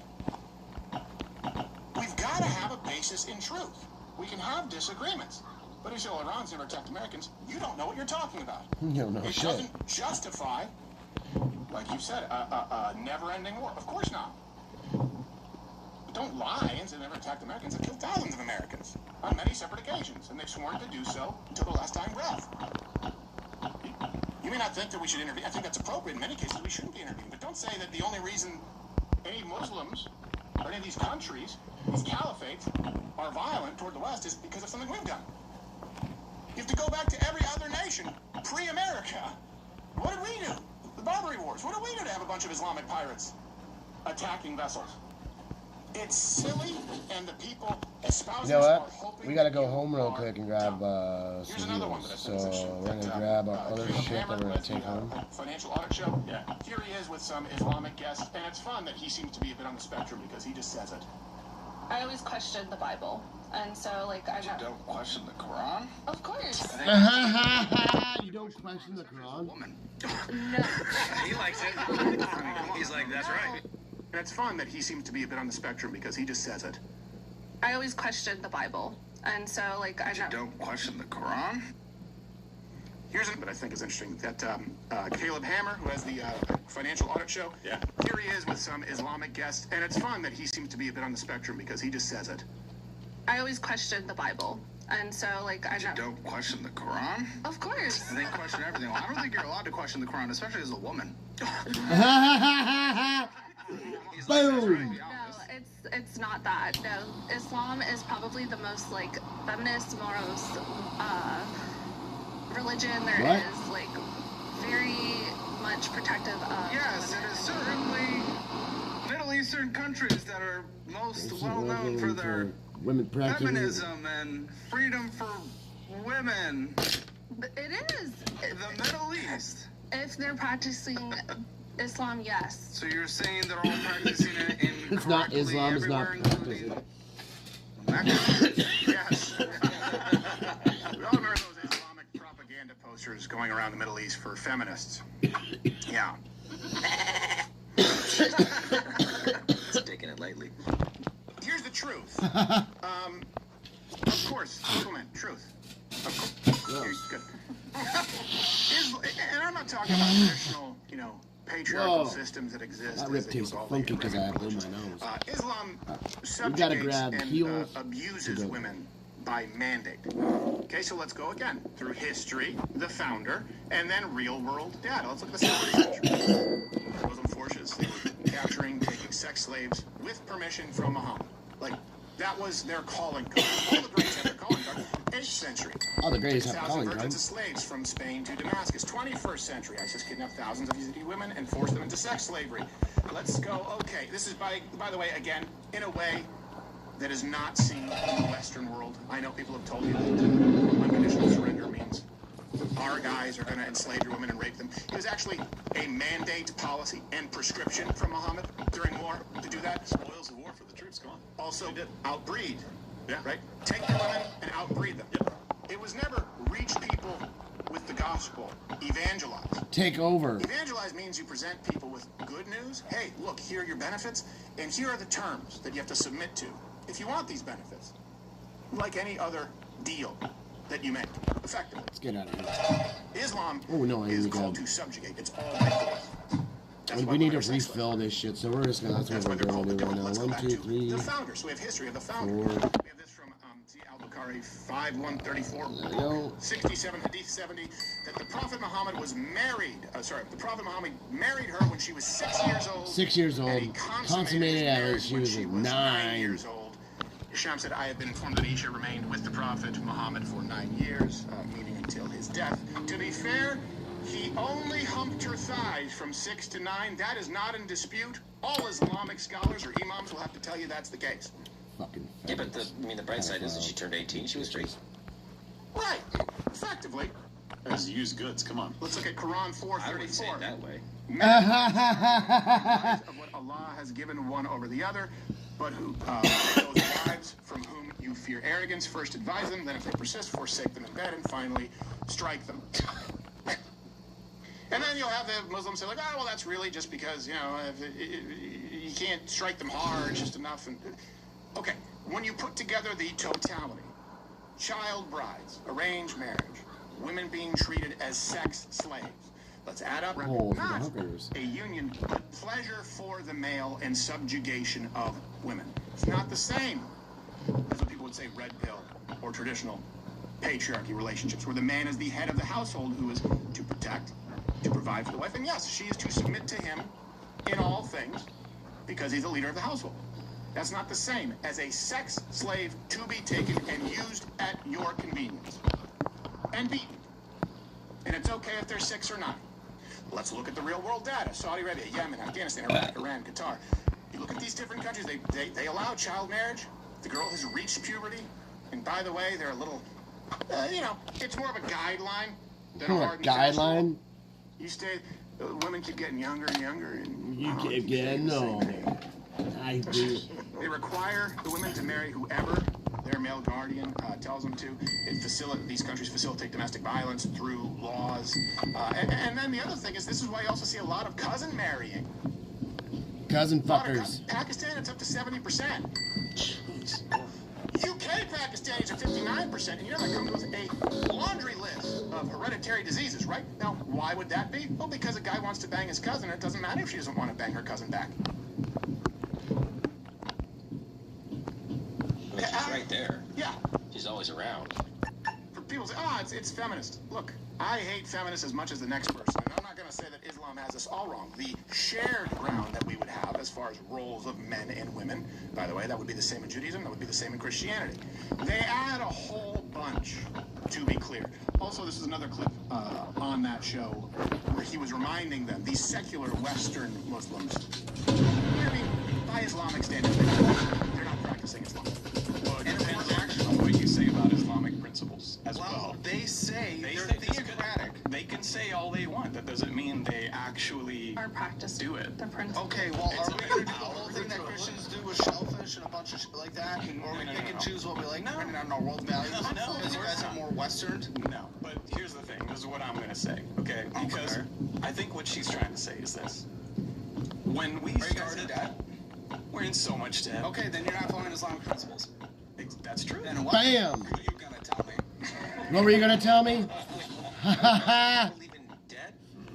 Well, then how can Allah owe them 72 virgins when they martyred them? That's really more of like a party favor. Yeah, it's a different thing. It's not, Oh, it's not a debt. It's not a debt. It's like a reward. It's just a good time. Okay. It's a bonus. Your old thighs are kind of like your reward. Oh, God. It's disgusting. By the way, Caleb got one thing wrong. Christians don't pick and choose. The New Testament did away with the old dietary laws, so we follow the New Testament. Anyway, Here's another claim that I see made lots of false premises. They want to attack you if you don't attack them. Islam is not inherently a violent religion.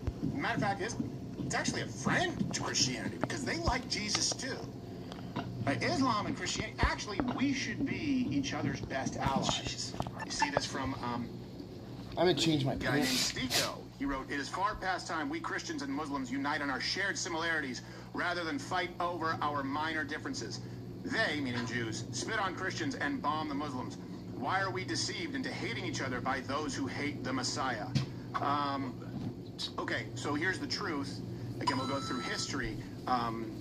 Allah and Muhammad disagree. They don't think that we're greatest friends. Within 10 years of Islam's inception, they went to war with Christians and Jews. Now, and then forevermore thereafter.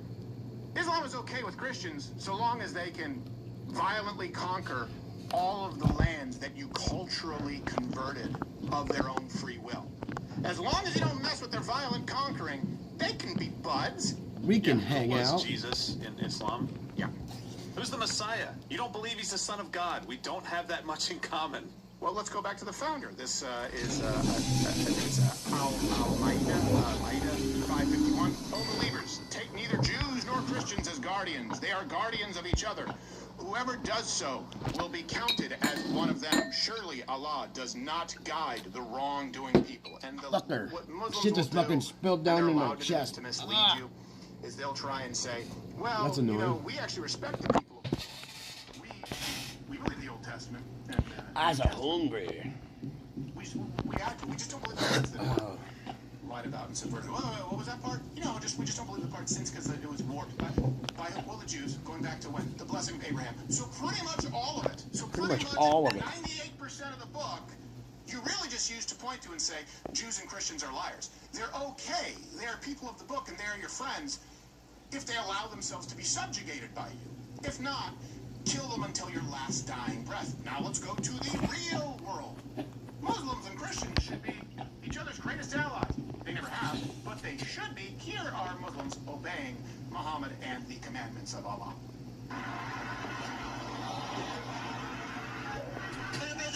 looks like a Jew.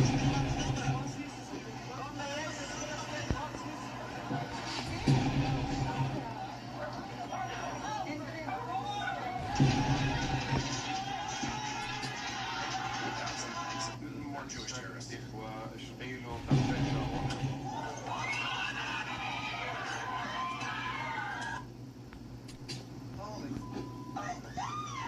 Now, I've searched it, and there may be one somewhere of someone who happens to be Jewish at some point in time. Let me find one example of comparable Jewish acts of terrorism against churches. Now, I know when people like Sneeko are like, that's because it's covert. They do it covertly. It's Mossad. Okay, so would that mean that Muslims also don't do covert ops? They only do the overt, where they destroy churches and attack Christians and execute them in public? The Jews don't do that. They exclusively do covert. Muslims don't also do the covert, because I'd be willing to bet that they do both. And let's look at why this is the case. Look, I believe, obviously, Jesus Christ. I believe I'm gonna die. Truth, and I believe that hell is real, and I believe that if you reject the divinity of Christ, that's your cross to bear, and it's probably going to suck. Whatever it is, that's what we call it. That should be sensitive, right? Let's not worry about you. So, with that being said,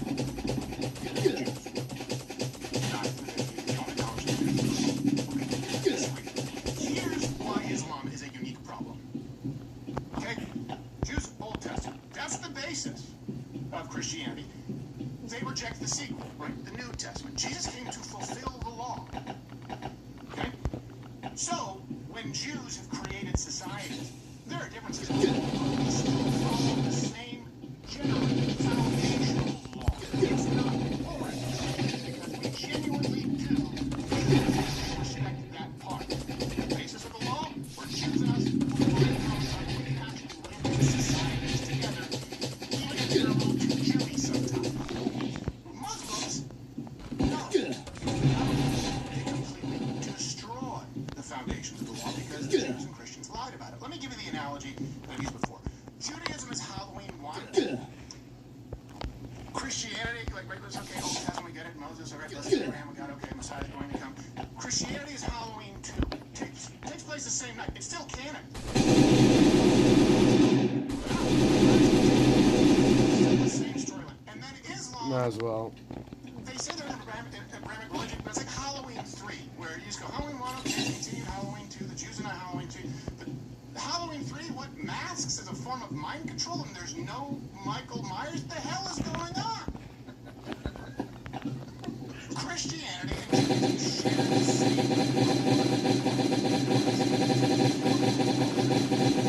Taste the bad elements of race.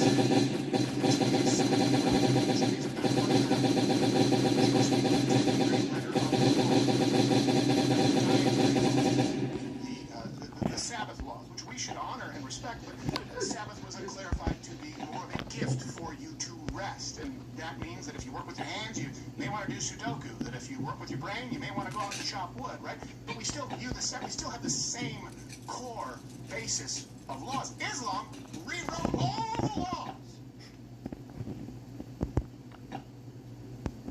and said, by the way, kill the people who argue with you on the new rewriting of the laws. Jews, let's just take this. Jews deny the divinity of Christ. Okay. Because they don't believe in fulfilled prophecy. Right. People want you to know that that's the greatest evil. Plenty of people deny the divinity of Christ, but including in your church. They'll say, oh, Jesus was a great moral teacher. I think it's allegorical. There are plenty of people who do. So Jews deny the divinity of Christ, okay? So do Muslims. So does Islam. Jesus did not die and raise from the dead. To be clear.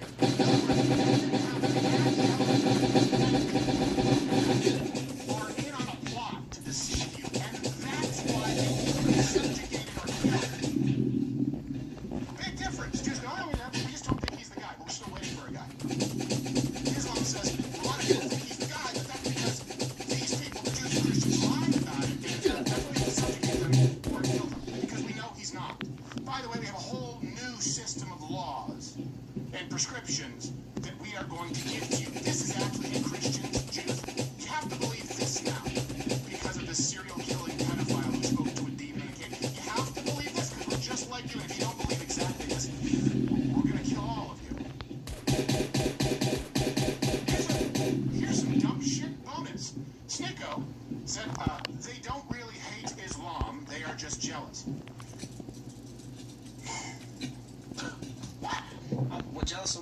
white bed sheets? Yeah.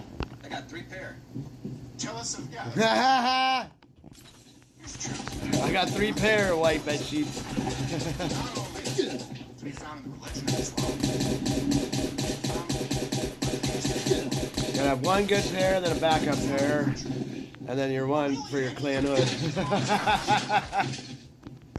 So funny.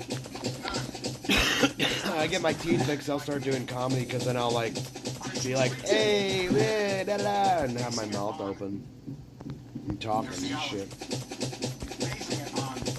I had a birth defect when I was young, when I was a baby, so my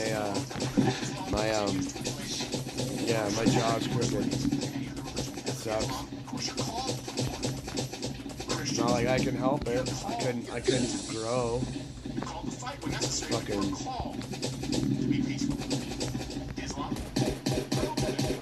Get it, bitch.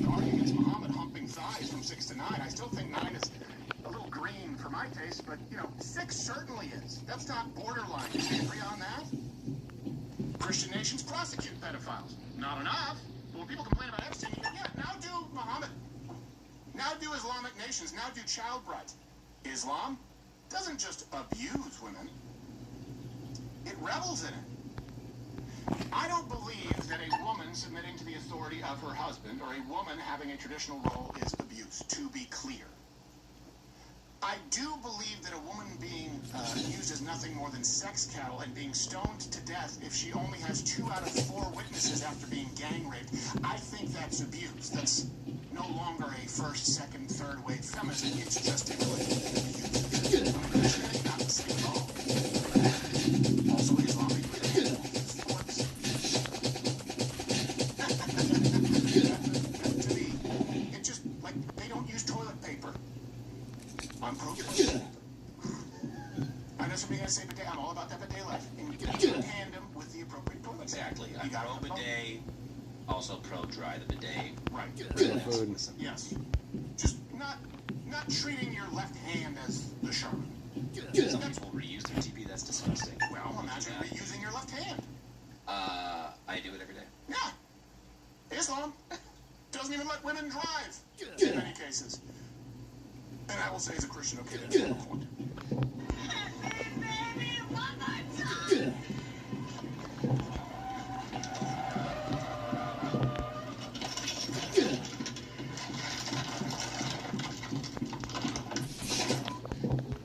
A caliphate may have prevented that.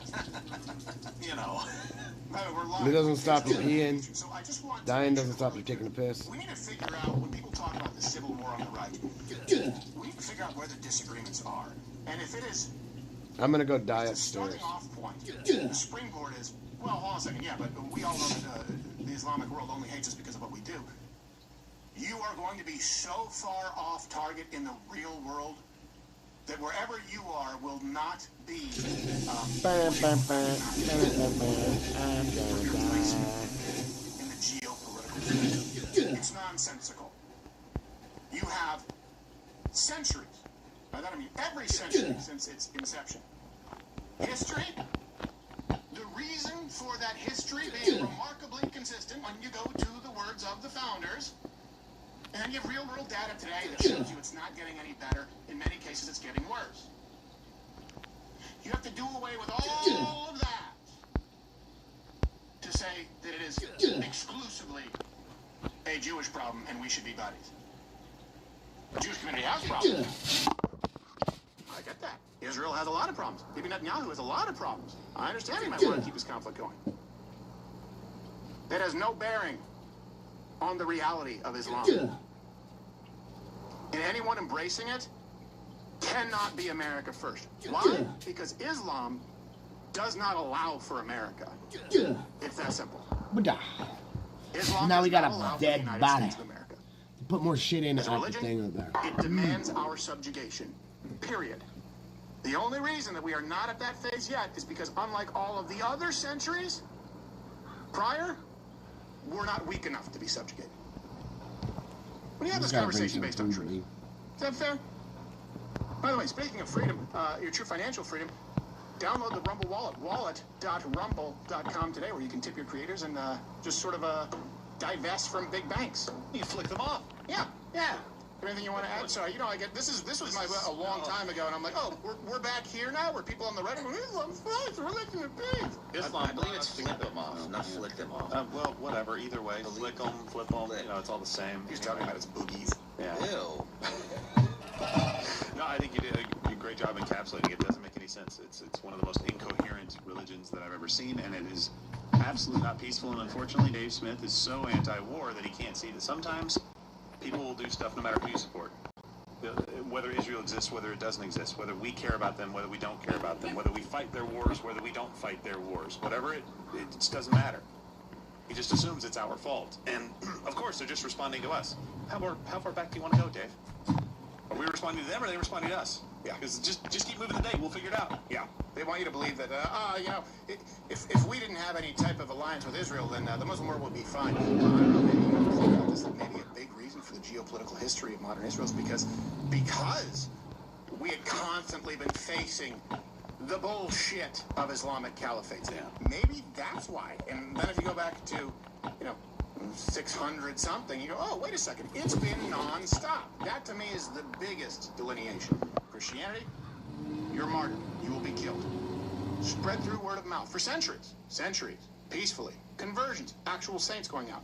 Islam, no known oppressors, you weren't martyred, spread by the sword and conquest immediately. Yeah. Doesn't get much clearer than that. You don't hear about a lot of Islam's, dropping a grudge. No. They tend to hang on. They tend to, so it's like, well, okay, we stop. We leave them alone forever. Yeah. How long do we have to deal with this? Because it's pretty tough. They won't drop the grudge. It's pretty tough to say, all right, it's time to jihad to prevail. Okay. All right, we do have I believe we have our guest on the show. And before we bring him on, I actually wanted to bring up this because it ties right in. Not easy to criticize Islam, and I will tell you this, far harder to do in the cesspool of Canada where free speech does not exist. But our next guest, Peterson. He's willing to do it anyway. I think part of it is that the Muslims, they pray for such big things, and I think that pisses God off. They really do. You gotta thank God a lot, and you gotta pray for small stuff first. You know, just little stuff. You know, please God, let grapes be on sale at Farm Boy. Farm Boy tomorrow. Farm Boy and grapes are on sale. You're like, thank you, God. And God's like, yeah, grapes, easy, done, nothing. Easy grapes, yeah. But you know what the Muslims are praying for? They're in their mosque. Inshallah, please let Islam and Allah take over America and Canada and the UK and France and Germany. And God's listening to this, looking at the Jews like, level it.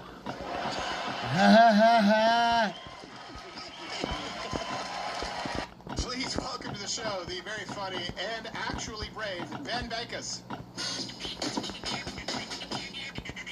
He's so funny. I thought you were just doing a mic check. He's doing the fucking call to prayer. Morning prayer. Well, that's allowed in Canada. And by the way, your tour dates are at benbankus.com where people can go check them out, right? Yes, sir. BENBANKAS.com. I'm in Texas right now, luckily. Oh, good for you. Are you planning to move stateside, or is it a tough kind of move to pull off? Because I'll tell you, starting stand up in Canada, like I know what that's like, and it's far more risky than people here realize. Well, I want to thank God. I want to thank my God, our God, one of the gods, for the good God. I've been living stateside since 2024, April 2024, when I got my visa, and just no looking back, man. I've just been hit the ground running and been going back and forth to Canada to do shows, doing shows all over the U.S. for the last 2 years, so it's been amazing. And what's it like going back to Canada to do shows? Because that's always a risk. I know you're from Toronto. By the way, is it still a Yuck Yucks in Toronto, or is that just Ottawa? Yeah, shout out Yuck Yucks. They are the best, and they always, no matter what, they'll press delete on the craziest of emails coming in to try and get my shows canceled. Well, I'm glad to see that, because when I was in Canada in 2004, or maybe 5 was the year I remember doing the Just for Laughs, and I was banned from quite a few like colleges there in Montreal because of some pretty benign jokes looking back on Muhammad. What's it like now? Because all the comics were by default liberal back then. It was a comedic witch hunt when George Bush was president. Do you think a lot of the comedians have woken up to the threat against free speech there? Well, I think, I mean, being banned from universities or colleges is pretty easy to do. And I mean, for the last 20 years, of course. But I mean, I think one of my first sets, I got kicked off of an open mic at my university, Queen's University in Kingston, Ontario. And I was doing a joke. I was just doing some toilet humor, to be honest with that. They couldn't even handle that back then, or swearing, I think. So, but Canada needs it. They need the comedy. And when I'm there, they're very thankful. I mean, the audiences, of course, love it. Is there a risk? I don't really think so. I mean, you come into the country, you push a button on a machine, and they let you in. Some Indian guy goes, "What do you have tobacco or banana?" And that's it. Yeah. So You have tobacco or banana? there's not really. There's barely a border to begin with. So going back to do comedy is pretty chill. And honestly, I've crossed the border and had people recognize me at the border. Like, I've had border guards be like, "I love your stuff. I saw you in London, Ontario, buddy." So it's weird because there's like this underlying, you know, conservatism in Canada. Same with Choose that the role. U.S. was lucky enough to elect Trump, but Canada still has a ton of left-wing people. But it just makes the appetite for what I'm doing so much better. Yeah.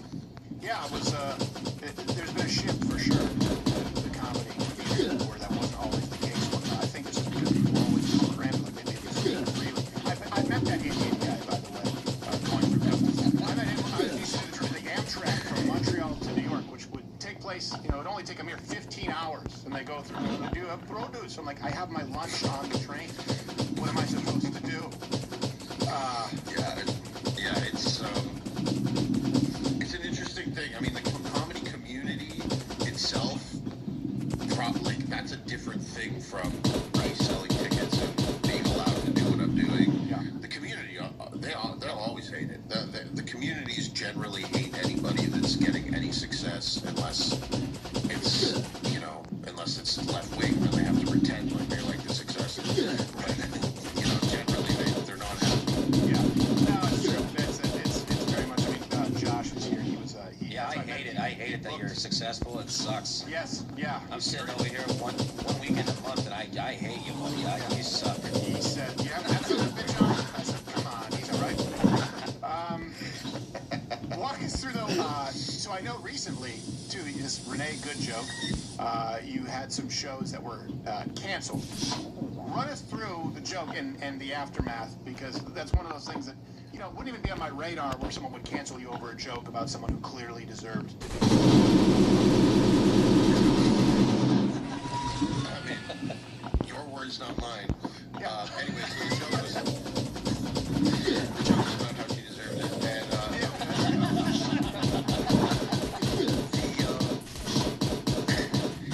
well, first of all, you know, getting shows, like having any disruption when you're getting, you know, I'm doing my job. I'm on a stage telling a joke. It's not like I'm not at a Walmart screaming at somebody or whatever. You know, I don't know what could get me, you know, in trouble, but the idea that doing a joke itself is actually problematic. A joke that's really popular, and yeah, of course, it's something really popular is going to also be really hated, as with any artist, doesn't matter what side of the political spectrum. Anyway, so the joke was that, you know, I basically just said, you know, so she good, pretty good, the name, that was the whole point of the joke. Try and look at the spot list, because I know this is Paul, and I know it's never fun to explain a stand-up joke on a show, but I get Right, a but good her last shot. But yeah, that's fun.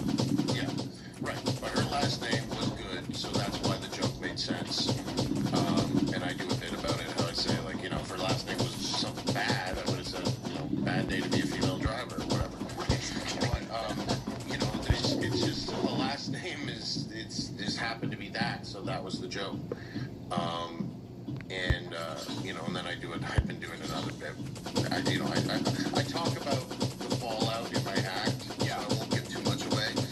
But, yeah, essentially I said good, and pretty good. I couldn't believe that I said that, and then people were stealing my joke, trying to harass me, emailing me, your show is canceled? Good.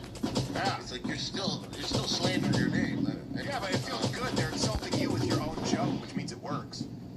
Yeah, which means it's a great joke. Yeah, yeah. So, The perfect joke is where someone who wants to kill you still has That's to use your it joke. anyway. I don't even remember the rest of the joke. Is it good? Can we play it? I'm just kidding. I don't have it here. You want? But I do have a clip from founders Ali Hassan, who had this to say on CBC. Just for those people who don't know, I tell Americans, like, you don't have to go to Pravda or Venezuela to see government-run media. I grew up under government-funded media, the CBC. Here he is talking about your unacceptable joke. Steve, God, that follows your dreams. That truth is seen as harsh or abrasive. As a comedian, what do you make of that? You know, I think Ben, people of his ilk, and there are many other comedians like him, they believe they're speaking truth to power, and they believe at some level that they are some type of, George Carlin, Bill Hicks type of, reincarnation. And this has been said by many people many times. George Carlin would hate you. George Carlin would absolutely despise you and everything. And those are men who actually spoke truth to power. Power felt ashamed hearing the jokes that George Carlin made about them. He exposed people in power and talked about how they were corrupt. That's all punching down. This is easy pickings. Don't consider it good comedy. There's no actual joke writing going into the bulk of it. Look, Ben's roots are racist from the beginning. I didn't realize that I was thinking of a different Ali Hassan. I remember him at Comedy Works in Montreal and Comedy Nest that used to be in the old forum. I was thinking of that other commentator who was named similar. Their name don't sound Mehdi Hassan. Mehdi Hassan, the other terrorist sympathizer. It's funny I always do this, right? It always comes down to like, my cool guy wouldn't like you. George Carlin wouldn't like you. What do you say to people like the brotherhood of comedy to someone like that? Yeah, the Muslim Brotherhood of Comedy. They kill. I mean,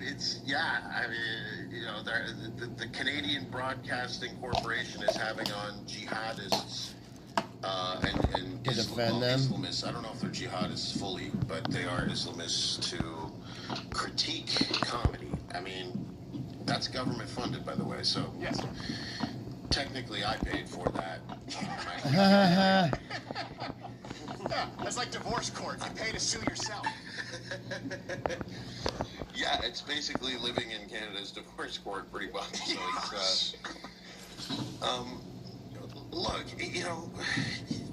I feel bad for these people that, if your career ends up at the place where you're being brought in and you have like 1,100 followers and they're asking you to, slander a comedian with millions of followers. I mean, it's a sad Now she's gonna start eating all the for food that I put in guy. there. I mean, you could kind of tell on his face he didn't sleep that night, and he was up all night being like, I'm gonna do it. I'm doing it tomorrow. I'm gonna say this. I'm ending. Yeah, I'm gonna say this. I'm gonna say that. I'm What I gonna say always this, noticed I'm gonna too say that. is, I wasn't a conservative right-leaning comedian. I was just a comedian. I was 18 when I started in Canada, or 17. I just was inherently more conservative, and it was brought to me Get up, that I dog. wasn't allowed to say those things. That's how I was like, what? Really? I can't? I just heard someone make a joke about a gangbang at a truck stop, and I can't make like a joke about Muhammad. I can't make a joke about my school being largely Middle Eastern during 9/11. I remember this conversation. What warning would you have to? Because a lot of Americans watch you and they go, okay, which is a great thing. It's purity. They go, you're funny. But they may not know the actual background of the contrast. What warning would you issue to Americans who don't know how bad Canada is, how bad it can get? They take it for granted. I mean, if Kamala had won, I think it would have been in a lot more similar state, or at least trending that way. And I do think that if you watch the Oscars, that is a representation of Nobody what watched the Oscars. Canada has become. And it's what they want. Americans didn't watch the Oscars. They want Canada, or they want America to become what the Oscars was as mainstream, and that's all you're really allowed to like or or enjoy. So the Oscars, to me, it's almost basically it's government funded at this point. Right. I mean, it's not because they have a box office, all that. But if you look into it, I'm sure that most of the money, there's grants, there's this. They got a grant because they had 6 transgenders and 2 blacks, and a Chinese guy. So they got another $1 million there. Whatever it is, and even if you look at the Oscars, you're not even allowed to submit if you don't have a certain requirement of DEI. So that's kind of what they're making into like law in Canada. It's not just like, well, you can make your movie, but it'll never be in the Oscars. There is, you can't make your movie. Right. Or you can't, and that's their hope. Have they accomplished it 100%? No, they're still fighting for it. I mean, these people are having conversations, that conversation that, some of my fans are sending me. Yeah. And, they're talking about how, well, it should be hard for Ben to have the ability to perform these sold-out shows. It should be difficult. Why? As a Canadian citizen who is getting success in Canada and America and has fans all around the world, that should be celebrated. You don't agree with the politics? You think the jokes are too harsh? Okay, well, what about the economies of all any small town where I was getting 1,000 seats the first weekend, and cancel the show, all the hotels that were booked, the dinner plans, the restaurants, the bars afterwards. We're talking a town, maybe 30,000 or 40, 50,000. That's a good night for everybody, and it's a memorable boost to the economy. So it just seems like because when you have everything government funded, you don't have to care about making money and capitalism. Unless tell me if I'm wrong, but if the product is good, it will sell. Yeah, well, I actually think you just touched on something very interesting. So the last time that I was, and I haven't done, I don't know, when I retire from this, I'll probably go back to stand-up. It's kind of tough to juggle going morning to nights, but the last time that I did it, we picked venues. So, like, for example, instead of Manhattan, we said, we're going to do 2 shows. We'll do it in a place that we know is good. We'll do it in a place where we know people want it.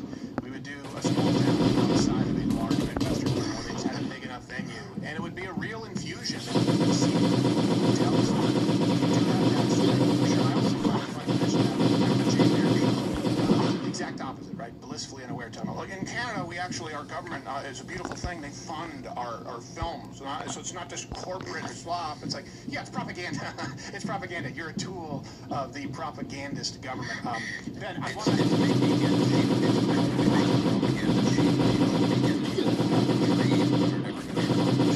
make it by giving them money because they would never be able to make it on their own because they're not that talented. Yeah, that happens. And a lot of, we see the best here in the States. People are like, oh, trailer park going this way. Yeah, but if you watch a lot of TV, it is crap. So we're going to continue here on Rumble Premium Mug Club. And it's benbankus.com for your tour dates. People can follow you at Ben Bankus on X.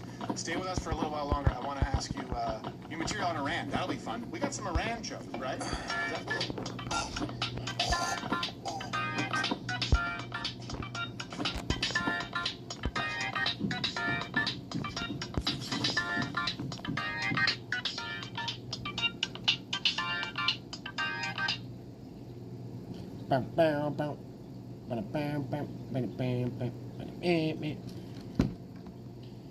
I might buy a Rumble Premium. I get asked all the time about how my mom recovered her memory. She just turned 82. Almost no one knows.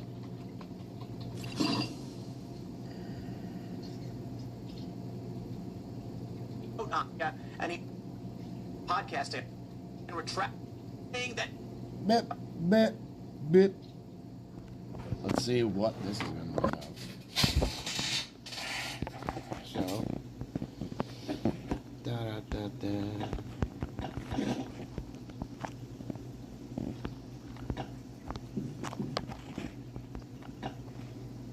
Joe Kent announced his resignation today, citing Israel pressuring the United States into the Iranian wars, and he cannot support this, and that he was backing Donald Trump because Trump said no new wars. However, many people who support Donald Trump pointed out that Joe Kent said Trump was right in the past about Iraq, and even he pointed out that Iraq was trying to kill Donald Trump something like a year and a half ago.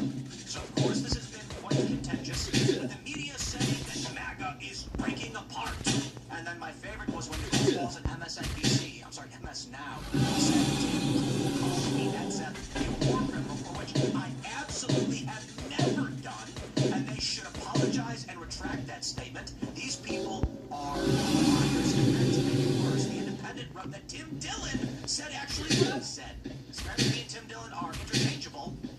is not correct. But Ha ha ha ha. Yep. You and Gay Tim Dillon. so we're talking about that, and basically this is the big news. But there is news on the SAFE Act that has advanced in the Senate. And that means large I hit him 6 times there. decided they're going to vote on it. They voted to vote on it. Congress is a waste of time. I'm sorry. They've let us down, and it is presumed that they will not pass the SAFE Act. Talk about that. And then another bombshell from Dick Shirley tracking fraud in California. California fraud. Hospice care facilities where there's no people, and everyone's fleeing as soon as they see them. And it looks like, well, at least he's reporting, he's uncovered a lot of to $170 million. And sure enough, Gavin Newsom is attacking him for doing so.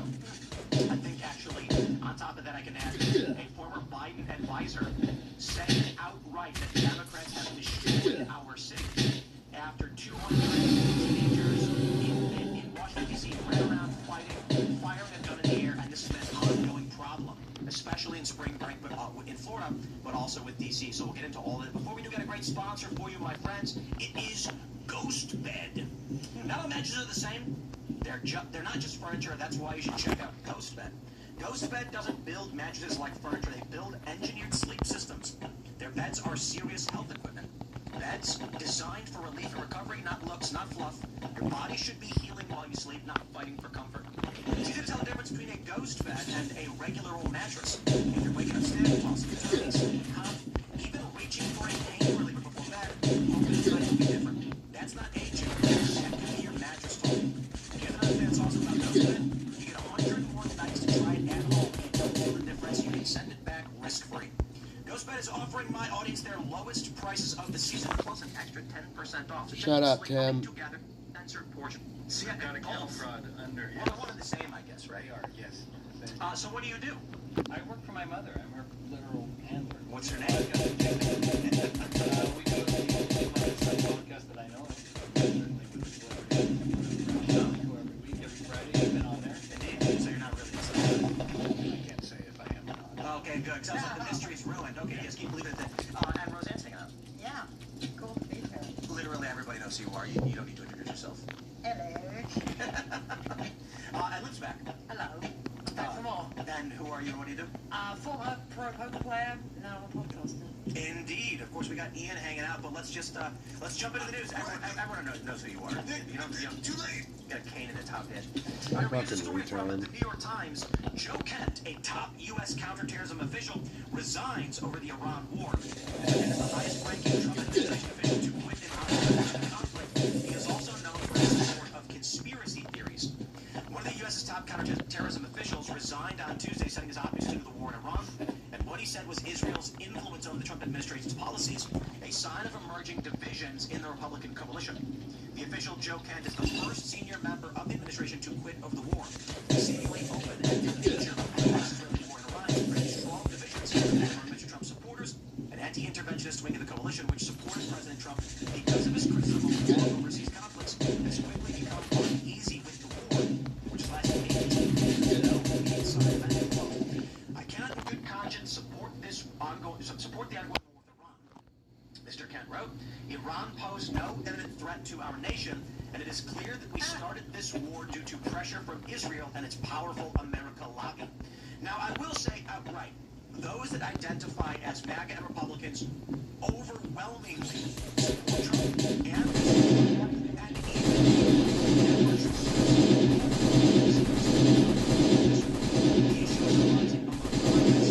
individuals who are not Republicans who shifted to the Republican Party to support Trump. We are now seeing that drift away, but I'm curious what you guys think. You in favor of this? How do you feel about Joe Kent's resignation? There's also libertarians of it, right? Oh, the libertarians are furious. I mean, Well, I mean, America and its ally, Israel, are taking out the threat to our freedom, our liberty, our future, our safety, women's rights, children's rights, and a destructive octopus that sees everything on earth. So, yay, I'm glad to know that their minds back and stop pretending to win cars, tell them, oh no, America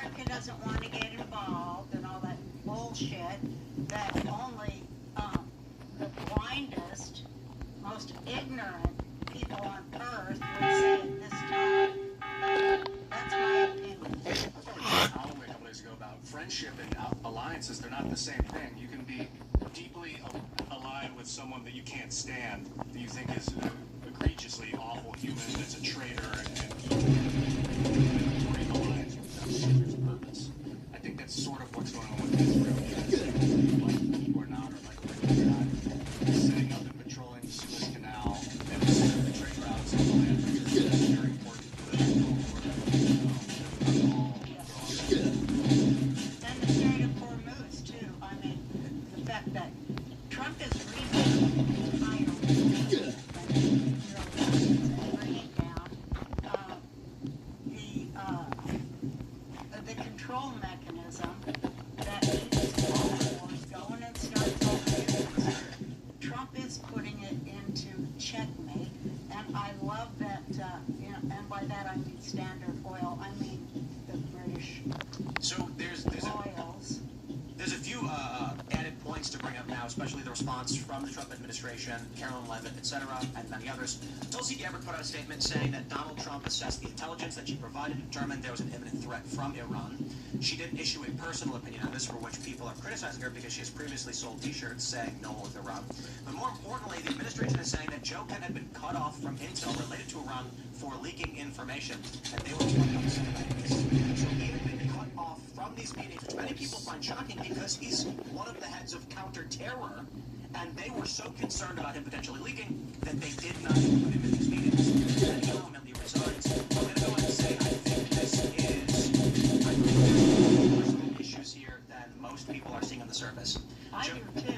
Joe Kent previously, and look, he's been on the show several times. I have no personal issues with the guy. He had previously stated that Iran was trying to kill Trump. That would indicate an imminent threat. We on this show, many prominent individuals, even anti-Israel individuals, we asked the question: if Iran He blew up, dude. I thought I got him. There was no what would you say? Yes? parasites. Yes? Unquestionably. And this was well before we engaged in any military entanglements. Like, if Iran, so if Iran recognized the assassination plot, I find it then interesting when he comes out and says, this is wrong and Israel is influencing us, they pose no immediate threat.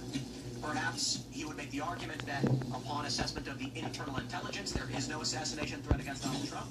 Maybe that's the case. Considering we've already seen a couple, and an individual who I believe was Pakistani, but apparently funded by Iranians, there is a threat that has been reported quite a bit, down indicated threat. And there are others that would say, well, our bases and our allies in the region being threatened by militia groups and Houthi rebels, it's a direct threat to us from Iran. In which case, I think that this is largely lacking nuance. Well, they've killed our soldiers too. For a long time now. Yeah. Repeatedly in the region. I would just stress that based on what we're hearing internally, and there are a lot of rumors and stuff that I can't say because I don't know how true it is. They started fighting a while back, Joe Kent and others in the administration, resulting in, let's just call it, a personal rift. And now he's come out and seemingly has an opinion countered what he had previously stated. Sounds to me like he got iced out. So he's supposed to be official. He's supposed to be brought in. He didn't win his congressional seat. They say for whatever reason they don't want him involved. Maybe it's because they think his opinions on going to war are bad. So they cut him out. Maybe it's because he's leaking. Seems like he gets upset about it. Makes the issue about Israel when it seems like he was intending to leave the whole time. I was going to say, it's funny you say that because when I heard the story of the day, it sounds but what happened, Roseanne, she was not as good. She worked on the show. Her contract was picked up. She was essentially fired. And she was just, right, which is in Hollywood. This is what happens in Hollywood a lot, where there's a falling out, personal, you're fired, and to save face, you give that person an opportunity to either transition or say something like, I'm going to go. Whitney did that. Whitney left and said, I have to leave because of Roseanne. Right, but they didn't cut a deal with Joe Kent on this one. He took this on his own. This is my theory. Yeah, 100%. He's like, I'll go with the anti-Israel shit because that's hot right now, and this will save face. But I was obviously out anyway because I'm, they were happy. Yeah, I think I describe the anti-Israel stuff as a mass formation psychosis. Yeah, exactly. I would say this, and I would assume you guys would disagree to a certain extent, but I think Israel has outsized influence on U.S. foreign policy. I think they have outsized influence on our Congress, and I think the U.S. tries to cater to Israel for the benefits it gets on with the Suez Canal, the Red Sea, as well as our conflicts in the region. But that's a small portion. It's a large chunk of, but ultimately it is a minority of U.S. foreign policy. They got nothing to do with Greenland, Taiwan, Panama. They got nothing to do with Hawaii or the Chinese atolls or Australia. They've got nothing to do with South Korea. They have their interests, they influence us, but the U.S. largely tolerates it, one, because you've got evangelicals that support the messianic, vision for Zion. But then you also just have the military-industrial complex saying, we want access to the region, we want weapons in the region, and we have it's not just a military base, it is a country for which the U.S. can house weapons. Absolutely. Well, it's not just that. I mean, it's a Western ally. It's an outlying Western, philosophy there. Women's rights, for one thing, women's rights and civil rights, and it's the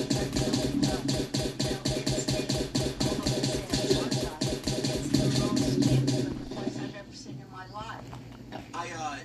It's funny because you see whatever.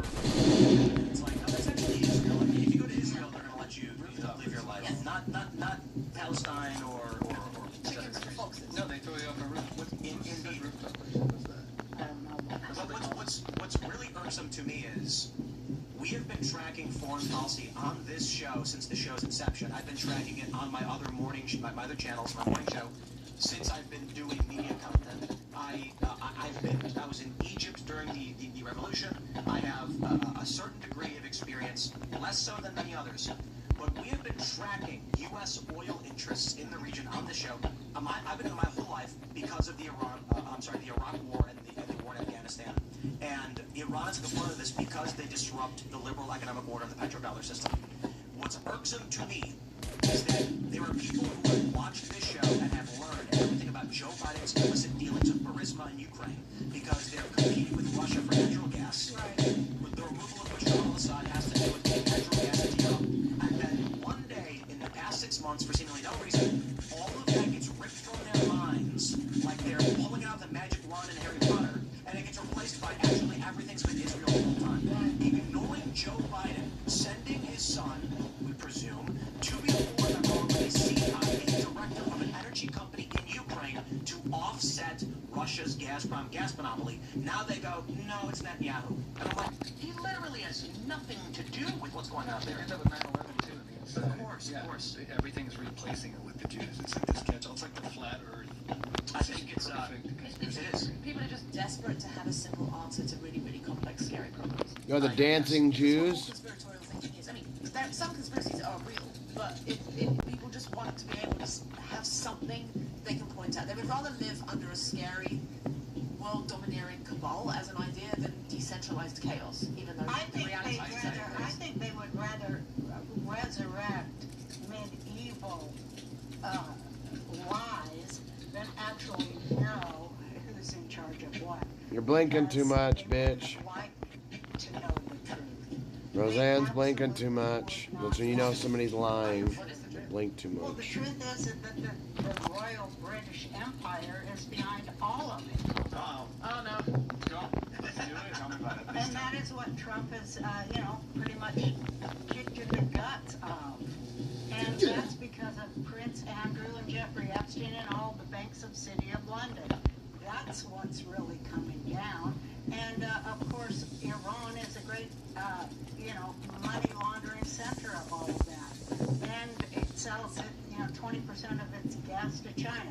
So Trump has put them all, including Cuba, he's put their whole network that nobody ever talks about because they don't want to know the truth of how it's just British imperialism. Standard Oil is a better word for it than British imperialism. They'll go anywhere for the oil. They'll make up fake states all over the world and then sell weapons at both sides of every experiment because they make money through their stock markets housed in Basel, Switzerland at the Bank of International Settlements, where they decide and fund every war because they make money on war. They are the military, industrial, pharma, whatever, medical, they are consolidated raw power.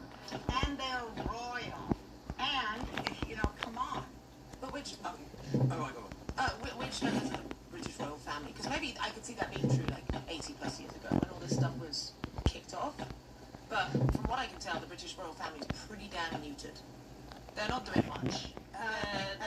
Bullshit, bitch. Explain why everything's kind of falling apart. They're neutered. Right. No, but I think they were neutered like 20, 30 years ago. Long before Trump. Long before Trump. And in the past 20 or 30 years, things have been degrading internationally. And I think we need to be careful. It's more complex than that. Again, it's like we do, same issue that the anti-Semites are making, blaming Jews for everything. We need to be careful not to fall into the same trap. No, we can easily blame the banks of the city of London. Absolutely. I think that's more true. I agree with that more than the royal family specifically. But the royal family, you know, is the front office for that. But let's be real. I think it's involved. It has yes, it has tendrils everywhere, but it's just there's no one I think competent enough to be doing that. Most of them are just sort of like they're in a kind of retirement home. Generally, the entire royal family. I hope they stop fucking killing and eating kids there. This world own the central bank of all central banks. Which it's royals? All royals. Not just UK. But not just UK. Okay, maybe. And they're all related to each other too. There's about 13 families of them. Let's jump to this next story. We've got this to get back onto the Joe Kent story. This is from The Independent. They say even right-wing podcasters are using Joe Kent's resignation as proof of the fractured MAGA movement. Oh boy, I love this. It says, quote, the MAGA coalition is shattered. Tim Dillon, host of the Timcast, wrote on X in response to Kent's announcement. Trump can say, I am MAGA all he wants, and it may be true, but law support means MAGA is meaningless. Heavens me, Tim Dillon, what did you say? And then we have this clip from MS Now. Listen to this. There's the end there. And so these people matter because gone are the days when endorsements or normal political things make a difference in an election or issues, heaven forbid. These people we're talking about are why Trump wins the second time. And for Tim Pool, who's one of them, to call Hicks a war criminal, let's not breeze past that. It's not nothing, but it's not nothing, and it's important. But it kind of goes back to a slightly earlier part of the conversation. But never in my life have I called Pete Hegseth a war criminal. That was Tim Dillon. It was Tim Dillon. So apparently, if you have a show with the name Tim in it, you are the same person all the time.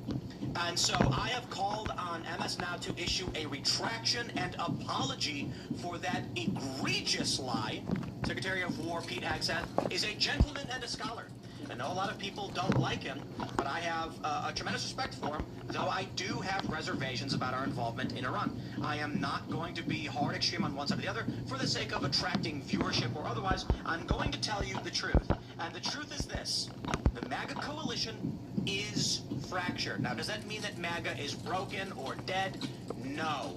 It means that the group of people that refer to them as MAGA still do. The group of people that refer to themselves as Republicans still do, and they still support Donald Trump and what is going on.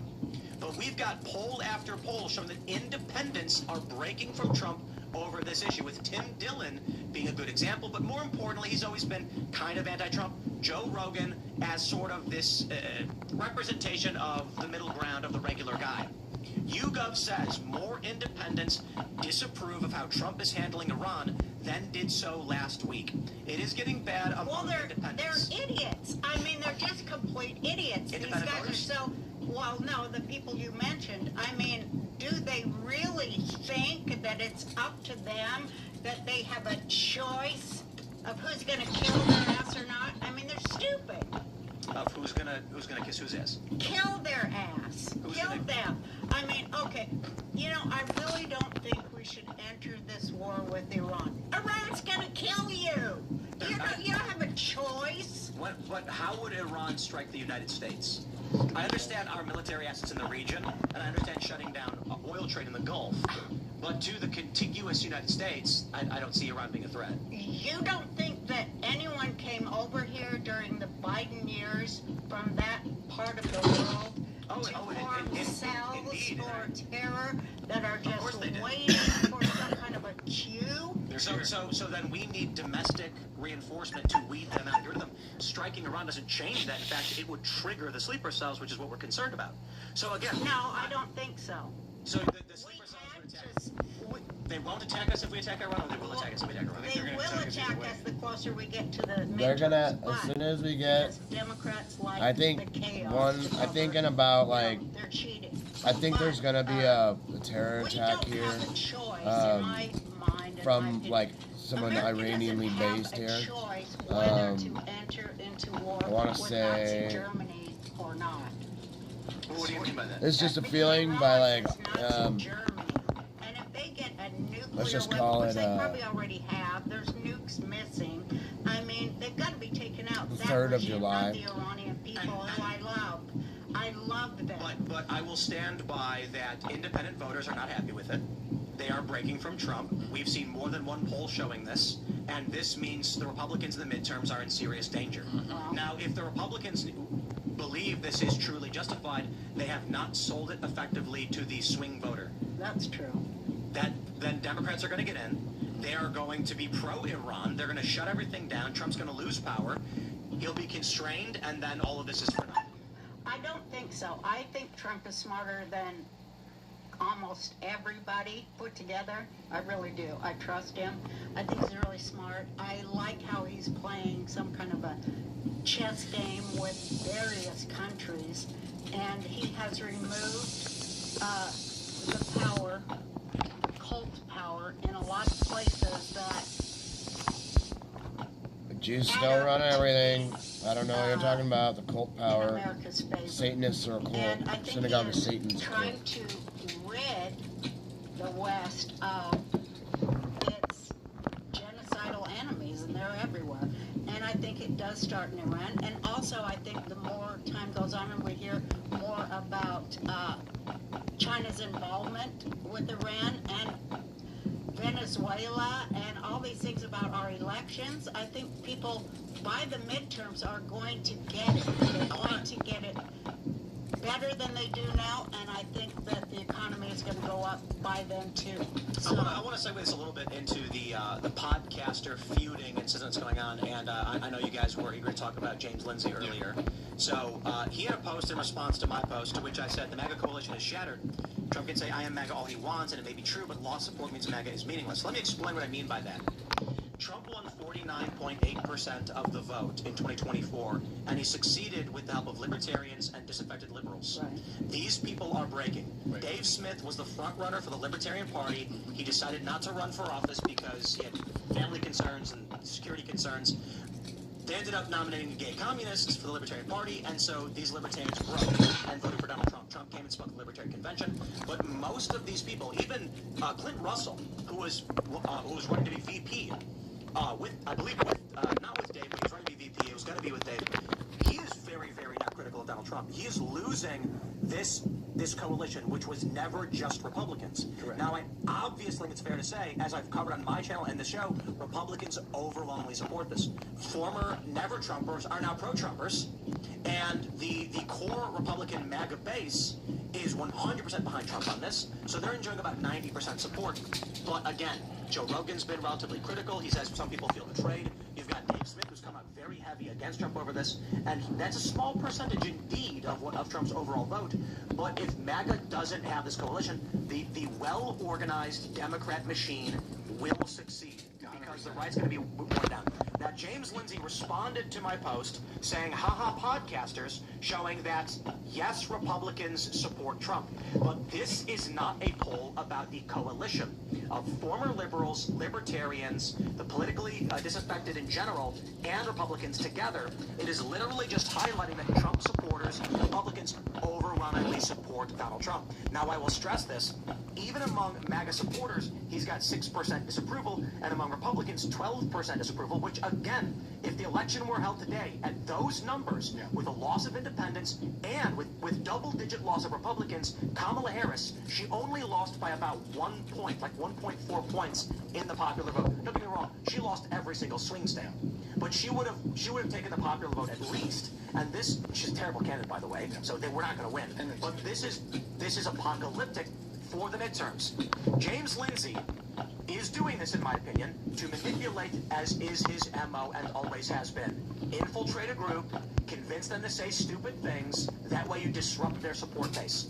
So Trump supporters who are following this guy and believe what he is saying are going to lose the midterms. When I would like to point out, my intention has always been to adequately inform you of what is going on. And if you are a Trump supporter and you are a diehard MAGA and you want Trump to win, you need to pay attention to the fact that independent voters are breaking from Trump over this. And if you follow James Lindsay, he is lying to you to lull you into a false sense of security, to believe that Trump is doing better than ever and can't lose, because then the libs are going to win in the midterms and they're going to cut Trump's power off.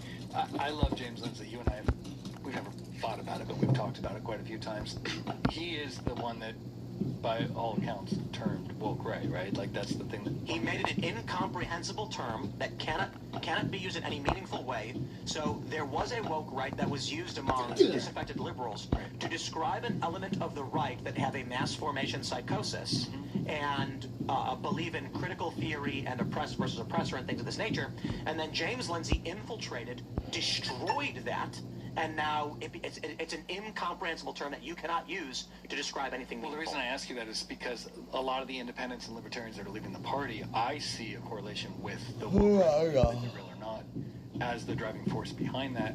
And why I always defend James Lindsay, because he's the one that's been calling attention to that group, because that's where I think it is split. I think the independents are leaving en masse because of Israel and all the woke shit. And I think he's onto it. I know you and I disagree on Lindsay, but that's why I love him, because it's like, hey, these are the people that are splitting MAGA. This is an infiltration of MAGA. James Lindsay is that.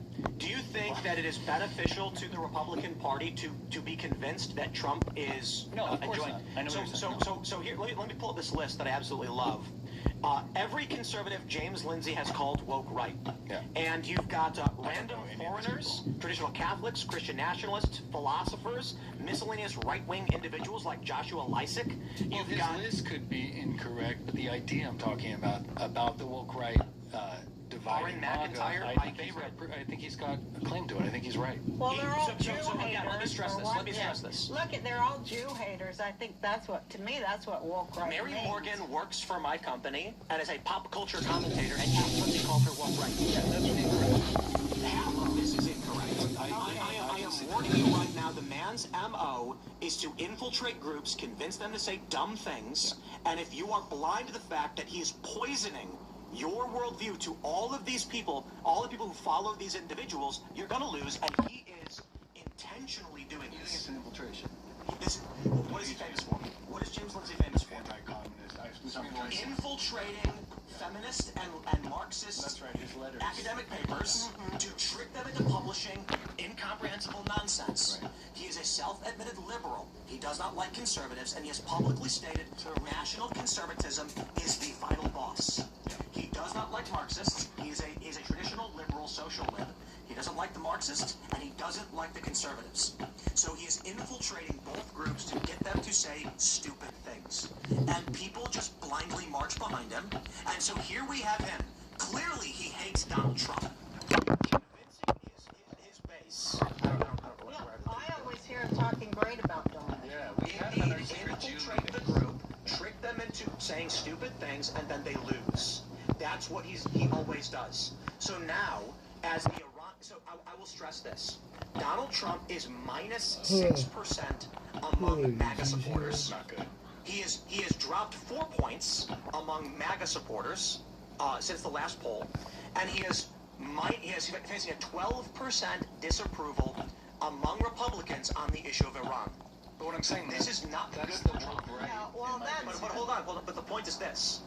You look at those numbers and you say, hey, look, 87% support, that is fantastic. What they're not telling you is that the moderates who put Trump over the edge are breaking away from him. And James is intentionally, look at my point. My point is, MAGA can't win without its coalition. That's true. Democrats know this all the same. You've got to win the middle of the road. I see what you mean. James Lindsay is, again, doing what he always does. He's going to lull you into a false sense of security, and with sentiment like this, the Republicans will lose the midterms. We should have James. I don't have a strong opinion on him either way, but just an alternative hypothesis that came to mind is that he is just basically like a pathological contrarian, and is like allergic to whoever has the dominant power. Because if we've seen him flip-flop, there are just some people who are like that. I entertain that and say quite possibly, except his MO has consistently been infiltrate organizations, trick them into saying stupid things, and then watch them immolate themselves. So that's how he got started.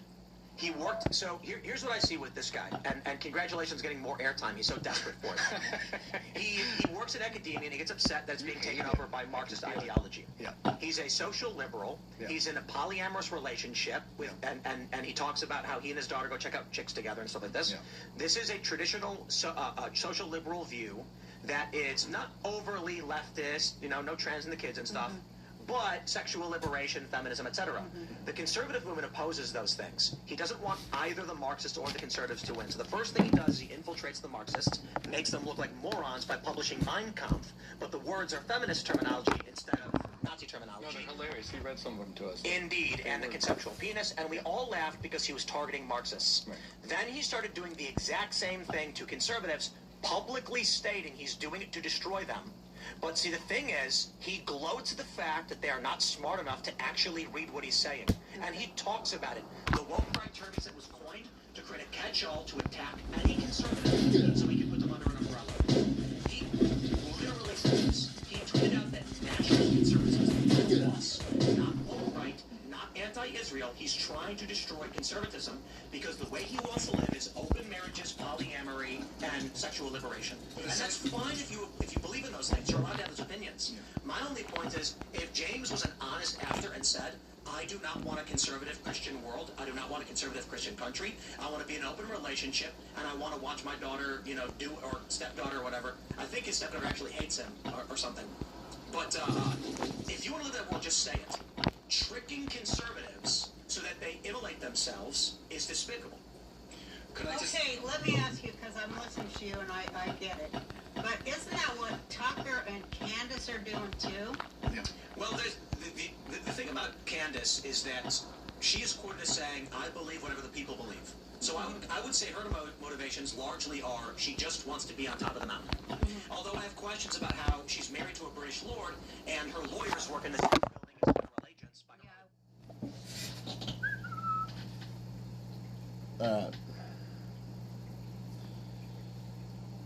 So we're gonna call it. We got 2 hours. I'm gonna go watch some shit and lay down. We already got our loot done there. I went back and cleared this out, the hub. We're not gonna go and do anything else really, besides go home. And then we need one circuit. And then what was that other shit we needed? We needed energy. And dang it, my book. Energy cells and 30 hydraulics. So that'll be the last thing we're doing. I'm a little tired. I'm probably gonna eat something and just like watch something, pass the fuck out. The thing about Tucker, So though, we'll is see what happens. largely I he's a got a guy with bunch of new opinions. movies. And if his opinions are bad, I say then you've got bad opinions. I We got, disagree with Tucker on a lot of things. I disagree with Dave I'm Smith. gonna go watch but some I'm not more. going to condemn someone Either just for watch having like opinions. the Hitman series or something like that. Trying to trick conservatives? What I would say is I lean in the direction on some things. Because he sounds like a Democrat too now. He does. I question when he said that Mossad was caught planting bombs in Qatar and Saudi Arabia, which has never been reported. There's no indication of that ever happening, nor evidence, and it's been denied by these governments who seemingly are, you know, they have no, like, I mean, we are working, the United States, with these countries and Israel. So the argument then is that they're covering up for Israel. But if they're covering up for Israel, they support Mossad planting bombs? The story just doesn't make sense. Then he came out and said the CIA was planning a criminal referral against him, to which the White House said that's not true and it didn't happen. So I don't know who his sources are, but they seem bad. What I can say of Tucker Carlson right now is I disagree with him to a certain degree, but he's allowed to be critical of Israel, he's allowed to oppose the war, and apparently has very bad sources. Now, James Lindsay, he's done this in the past, he's doing it again, and he lies about me as well. Candace Owens lies about me, very different from Tucker. Candace Owens claimed my brother tried to kill me, which is an egregious lie, and people just believe this stuff. So I will tell you this, there is an Israel derangement syndrome, and let me put it like this. I have gone on 20-minute tirades about the past 20 years of U.S. Middle Eastern policy pertaining to the petrodollar. On this show, with sources and facts, we've played the videos from Obama and Joe Biden, and then for some reason in the last 6 months, people's brains flew out of their heads, and they decided everything that we've already proven to them and exposed doesn't matter anymore. Joe Biden is innocent of all wrongdoing. It was Israel the whole time. So when Joe Biden gets 10% for the big guy, and Tony Bobulinski comes out and says they were cutting illicit deals, and they have a CIA director working in an energy company in Ukraine, and they removed Bashar al-Assad because he wouldn't let us build a gas pipeline, and Tulsi Gabbard calls this out 8 years ago, and we have tracked these stories. And Obama was arming ISIS, well, some say inadvertently, because he wanted these terror groups to destabilize the Assad regime. All of that gets erased, and they go, Israel put a Jew in control of Ukraine to build a corridor. And I'm like, yeah, that's never been supported in any of the intelligence reports. Not even Russia has been claiming that, or China. When you look at these foreign countries, like the BRICS nations, they will outright say, the United States is lying about Bashar al-Assad because he would not allow them to build a gas pipeline to compete with Russia, so they armed terrorists to kill him. And they removed Muammar Gaddafi from Libya because he wanted to trade oil in gold dinars and create an African Union. All of that gets erased, and now it's just Israel did it. And that's not coming from Lindsay, not to go on a James Lindsay defense tour, but that's coming from Candace and Tucker. Indeed it is. And what does James Lindsay do when he posts things like this? Why are we not talking about the woke right? Why are you on Lindsay? Because woke right is because James Lindsay creates Yeah, we got environments 41, like this. 37 In of response these. to I my thought I had tweet a little less. warning Republicans that independents are breaking, this is the kind of stuff that they're posting in response to James Lindsay, equating me with the exact people you're criticizing. So why is it that James Lindsay is creating an environment where he's trying to loop me in with the people claiming that Israel's running the world? Could it be that when you're Republicans, you are losing independence? James Lindsay is trying to make sure people don't listen to what I have to say. It's plausible, sure. Because James Lindsay's MO has always been infiltrate and destroy. And that's exactly what he's been doing and he's doing now.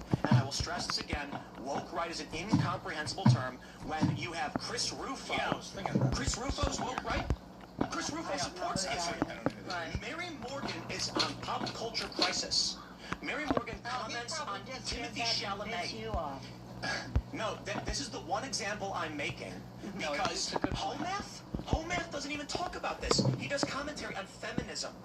James Lindsay has attacked these people to create a catch-all term by his own admission. I gotta tell you guys again, you need to just read what he talks about. He has publicly stated the term woke right was created as a catch-all term akin to alt-right, so that you can poison the well and lump everyone into the same category. Alt-right originally was coined by but was used by individuals to mean an alternative to the mainstream Republican Party. And then the AP came out with a style guideline saying alt-right means white nationalist. Then retroactively, they went to people like Mike Cernovich, who is not a white nationalist, and they found a tweet from 6 months before this, and then said he admitted he's a white supremacist.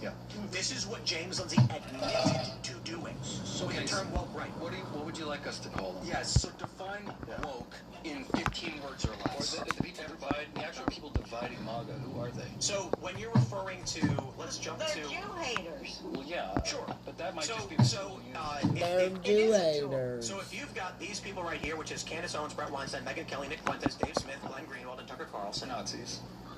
Call them whatever you want, but that's what I call them. Woke right has become incomprehensible thanks to James Lindsay.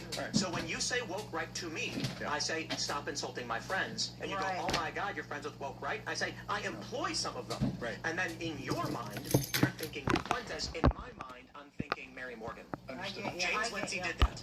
He made it impossible for you to identify these people because initially, moderates were pointing out a group of people that were utilizing similar thought processes, that is, critical theory, the oppressed versus the oppressor, and the idea of Jewish supremacy. But thanks to specifically, not Constantine, trigonometry guys, because they've been repeatedly referring to them, but specifically James Lindsay, when you say that word, it is meaningless now. Okay.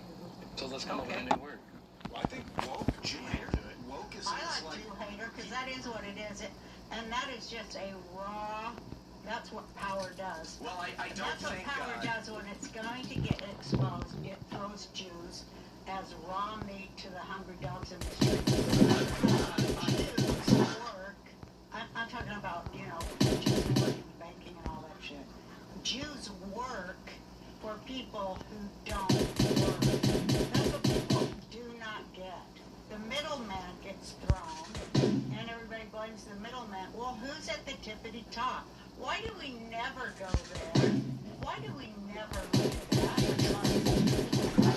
I'm like, well, it's all the people that own State Street on BlackRock. I'm like, who owns State Street? All the people that own BlackRock. And it's this like cycle of owners that keep their names off the table. Look.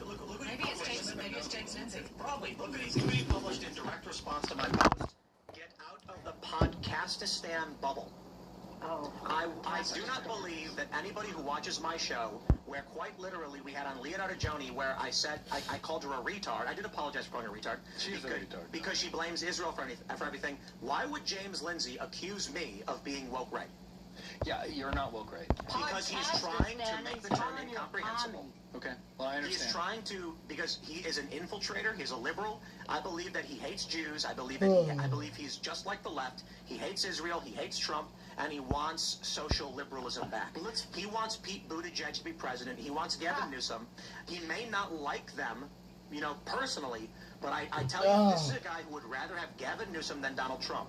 But he knows you will not win by going to someone and advocating for Newsom, who's advocating for child sex changes. So if you want sexual liberation feminism, let me put it like this.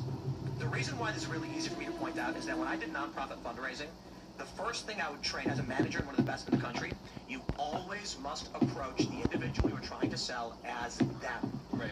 So if you are in downtown Chicago, in the financial area, and you see a guy wearing a suit, and Ian walks up to him, that man's going to say, back the F off.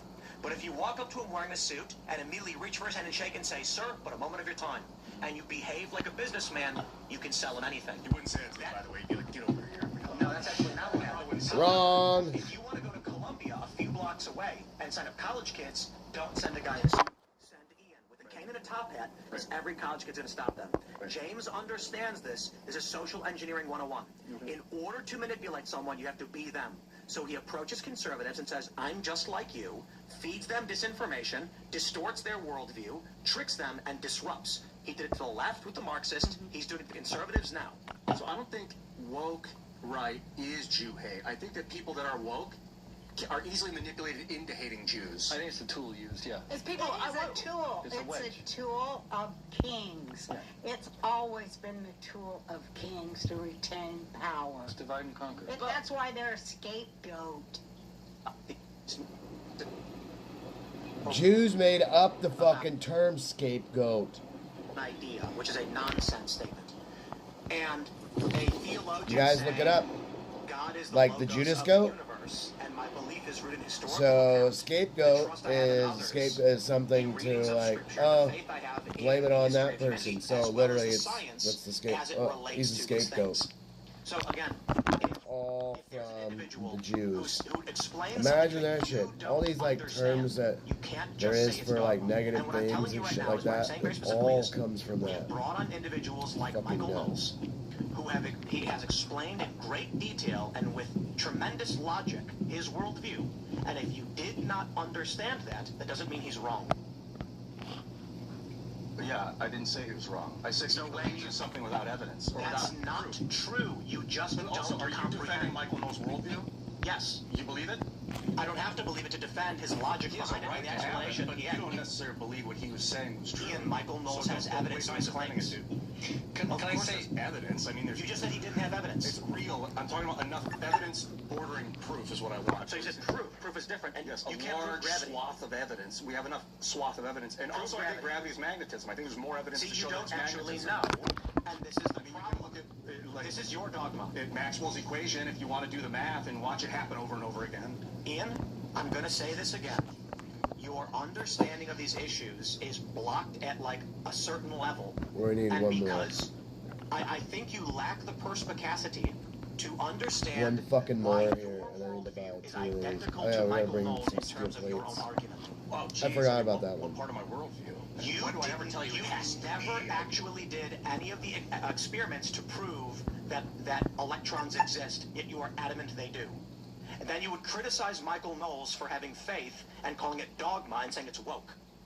I argue identically to you. So you think science is woke also? Ian, when you get an electron microscope and track iron oxidation in hemoglobin, I I will believe your What about argument. like 1,000 scientists that did it? What about 1,000 priests I don't that did have it? an electron microscope. Indeed, the point is you've never seen the proof. Yeah, you don't have $50,000 fucking like microscope, dude. Those things are like 50 G's.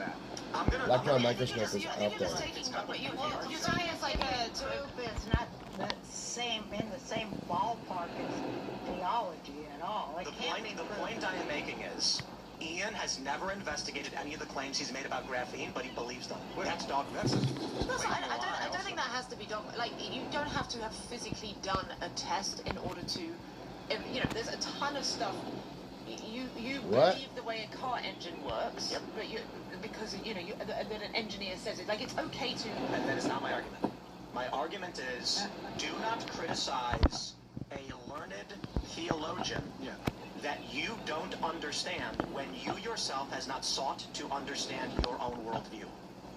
My point is, while I think it's fair considering the monitor before my eyes that LED screens and LCD screens exist, and my cell phone transmits data, and I've actually personally built remote control objects, I understand the components behind these things, so I believe them to be true, which means I will then infer largely that most of the engineering and science probably is true as well because I've actually experimented with it.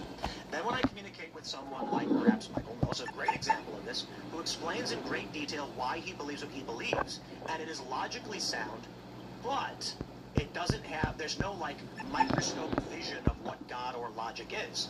The argument that he makes is that God is the logos of the universe. The logic that dictates everything that we exist in is in fact God.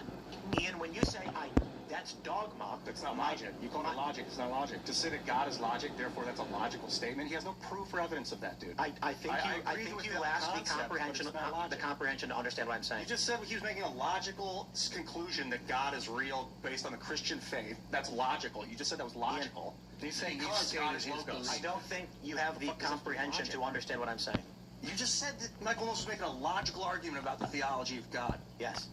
It's not a logical statement. Ian got pissed because Tim called him fucking stupid practically. As a graphene. You hit him with the graphene thing. He's like, wait, what? Your interpretation So let's walk misconstrues here. what he is saying, and you have not sought to understand his point, so you've called him woke. Or you've called it woke. It's a way of thinking that I think of as And I am going to say one last time before we move to the SAVE Act, I implore you, before deciding that something is true or not, you actually do the research. Yeah. Okay. Could I say one thing on that? Just say, okay. Okay. Hey, I bitch, could dude. say, I believe I have $100 million in the bank. Do you? No. What about hard assets? No, Probably. but I mean, I could say I believe, I could believe anything and say it gives me great comfort, and therefore I All right, everybody. But that isn't. We're going to call it. I'm going to go and have some lamb. And, fucking, I fucked up again. I should have got my potatoes. So I could have made those potatoes today. I love having them with my little girl because she just, like, when she tastes them, her eyes just explode. And then, I got to get on some cookies. And I'm going to make up my banana muffin mix. And have that ready for tomorrow and in the morning so I can just start kicking out muffins for my little girl and just so I can send them with her so she'll have a ton of food. I love sending her with like, I got 2 brand new bunches of organic bananas up there. They're like, okay, so organic bananas cost less than shed-ass bananas. Go to Costco. Literally, like, this is the main thing you'll get from Costco is fruit. So when you get to go to Costco, if you go and you buy something that's organic, since we're done with this stream tonight, right?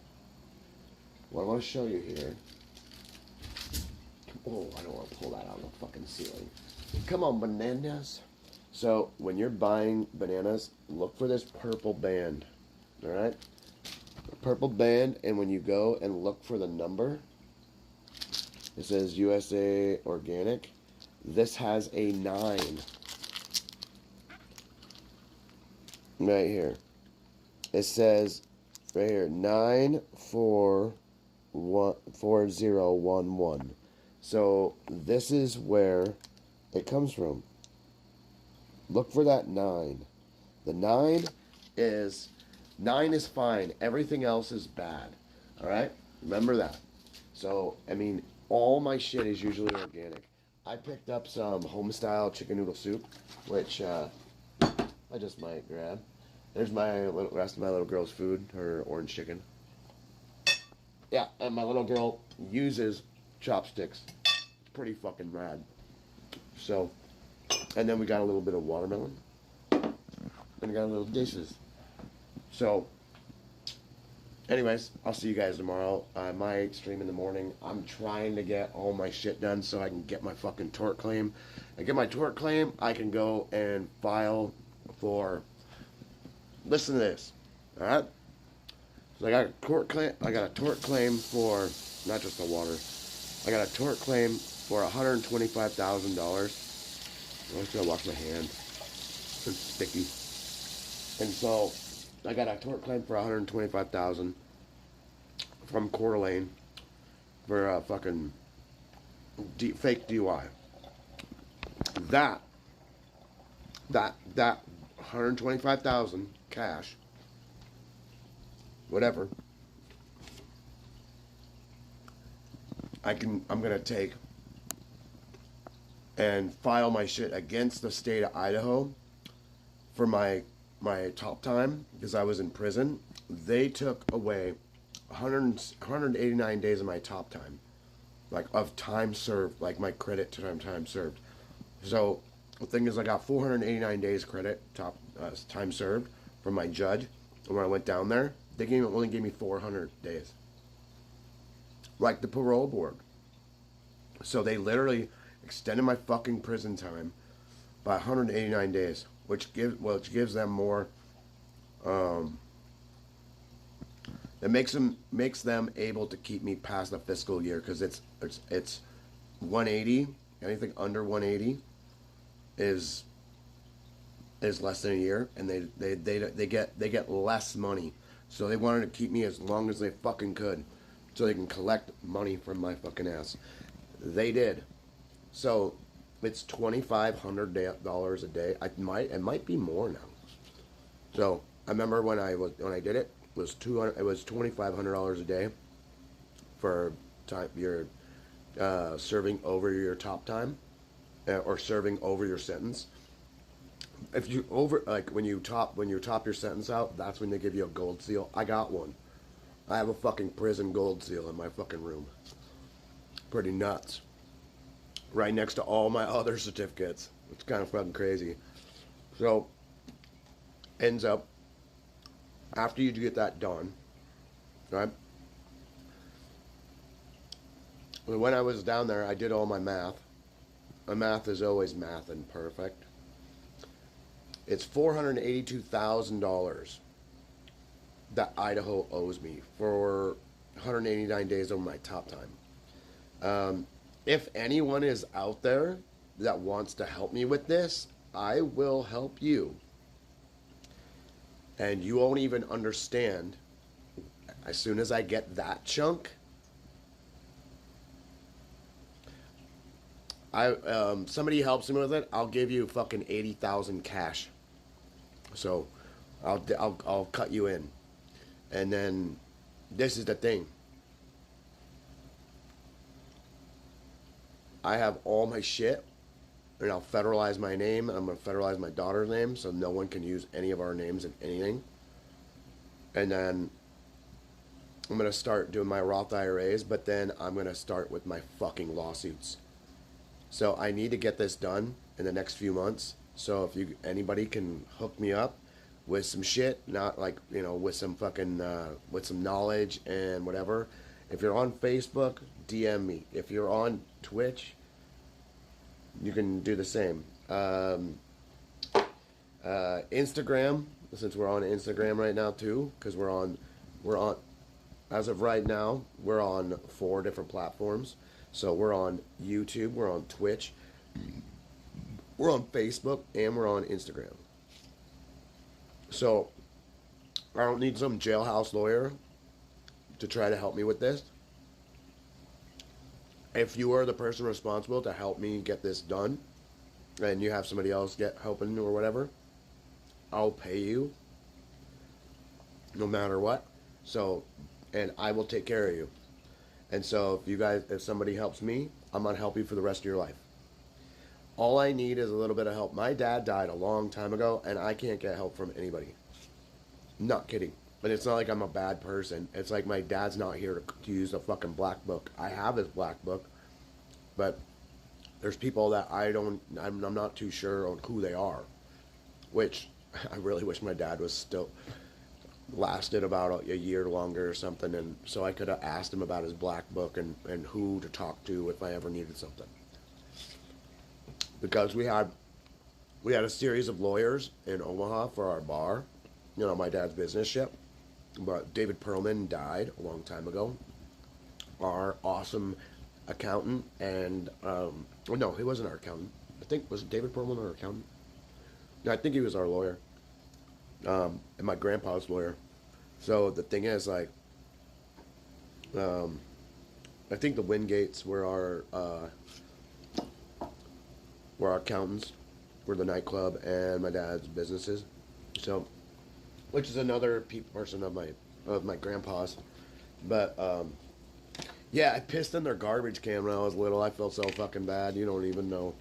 So any Wingates that I know out there, I'm sorry I pissed in your garbage can when I was like 7, fucking sleepwalking. I just remember waking up like full piss, and I'm like, oh no, I'm in the fucking. I started pissing in the garbage can. I felt so bad because obviously a little kid's piss is gonna stink. So, anyways, see you guys tomorrow. So, anybody wants to help me, hit me up. Facebook, Instagram, Twitch, fucking YouTube. Alright? And I got a Rumble channel. We're gonna get some shit going on there. And because like Rumble, I think you can only have you can't have a screen like this. So which I think I could probably run Rumble and this at the same time, maybe. We'll see. We'll see if it like detaches. So we're gonna see if that's gonna happen or not. If it does, that'd be if it doesn't, that'd be fucking cool. But yeah. We got our butter ready, organic butter for our cookies. So and yeah, it's literally it's a gooey. Ready to make that slurry. So anyways, have fun everybody, be safe out there, and if that Niglet comes back tonight, I'm gonna fucking live stream me beating the fucking Christ out of her and her fucking crew. You guys will see me be a one-man wrecking crew. So I'm not kidding. I fucked up people so fucking bad. If my boys were on fucking on Facebook, pop over onto fucking YouTube and Twitch and be like, yo, yeah, this fight at the fucking bar, that dude, oh my god, you threw his fucking head into the ground. Like, I literally grabbed somebody by his throat and threw his head, I kicked his fucking leg and threw his head in the ground. Because he was talking shit and fucking like knocked into this girl, and then he started talking even more shit, and he was just so fucked up. And he was just like, he was so disrespectful, and I was like, you need to leave, dude.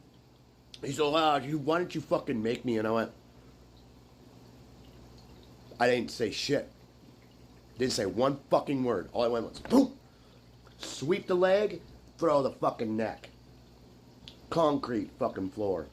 That dude had fucking straight up fucking juice coming out of his fucking out of his skull. So I don't really care if the guy fucking lived or died. He was a little piece of shit, and he kept fucking being a piece of shit. So literally, if somebody needs to be, you know, there needs a lesson learned, I'm a pretty fucking damn good teacher, I'll tell you that one. And yeah, I'm not huge. Look, I'm not huge at all, but you'll see UFC fighters that have just small fucking muscles like this. And I have crazy fucking arms. Literally, like, these are fucking so solid. There's no fucking fat on me. My fat's like getting gone. So in the next couple days, this is the thing, if I'm sick ever, I will not work out. Don't ever try to work out when you're sick, because your body needs to recoup in the first place. And you kicking lactic acid through your body, you don't need to do that.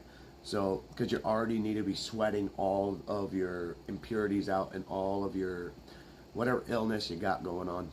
And literally your body will just shed it out. So the thing is, take 2-3 showers a day if you're sweating profusely when you're sick. But never work out when you're sick, because you're just going to be fucked. Literally, Joe Rogan got COVID and was working out and was like, I couldn't take it. Go watch that clip. But yeah, I never got COVID. I never will get COVID. I'll never, ever, ever, ever, ever get crazy sick, because I fast. Fasting is how you curb all that shit. Anyways, see you guys tomorrow. Peace.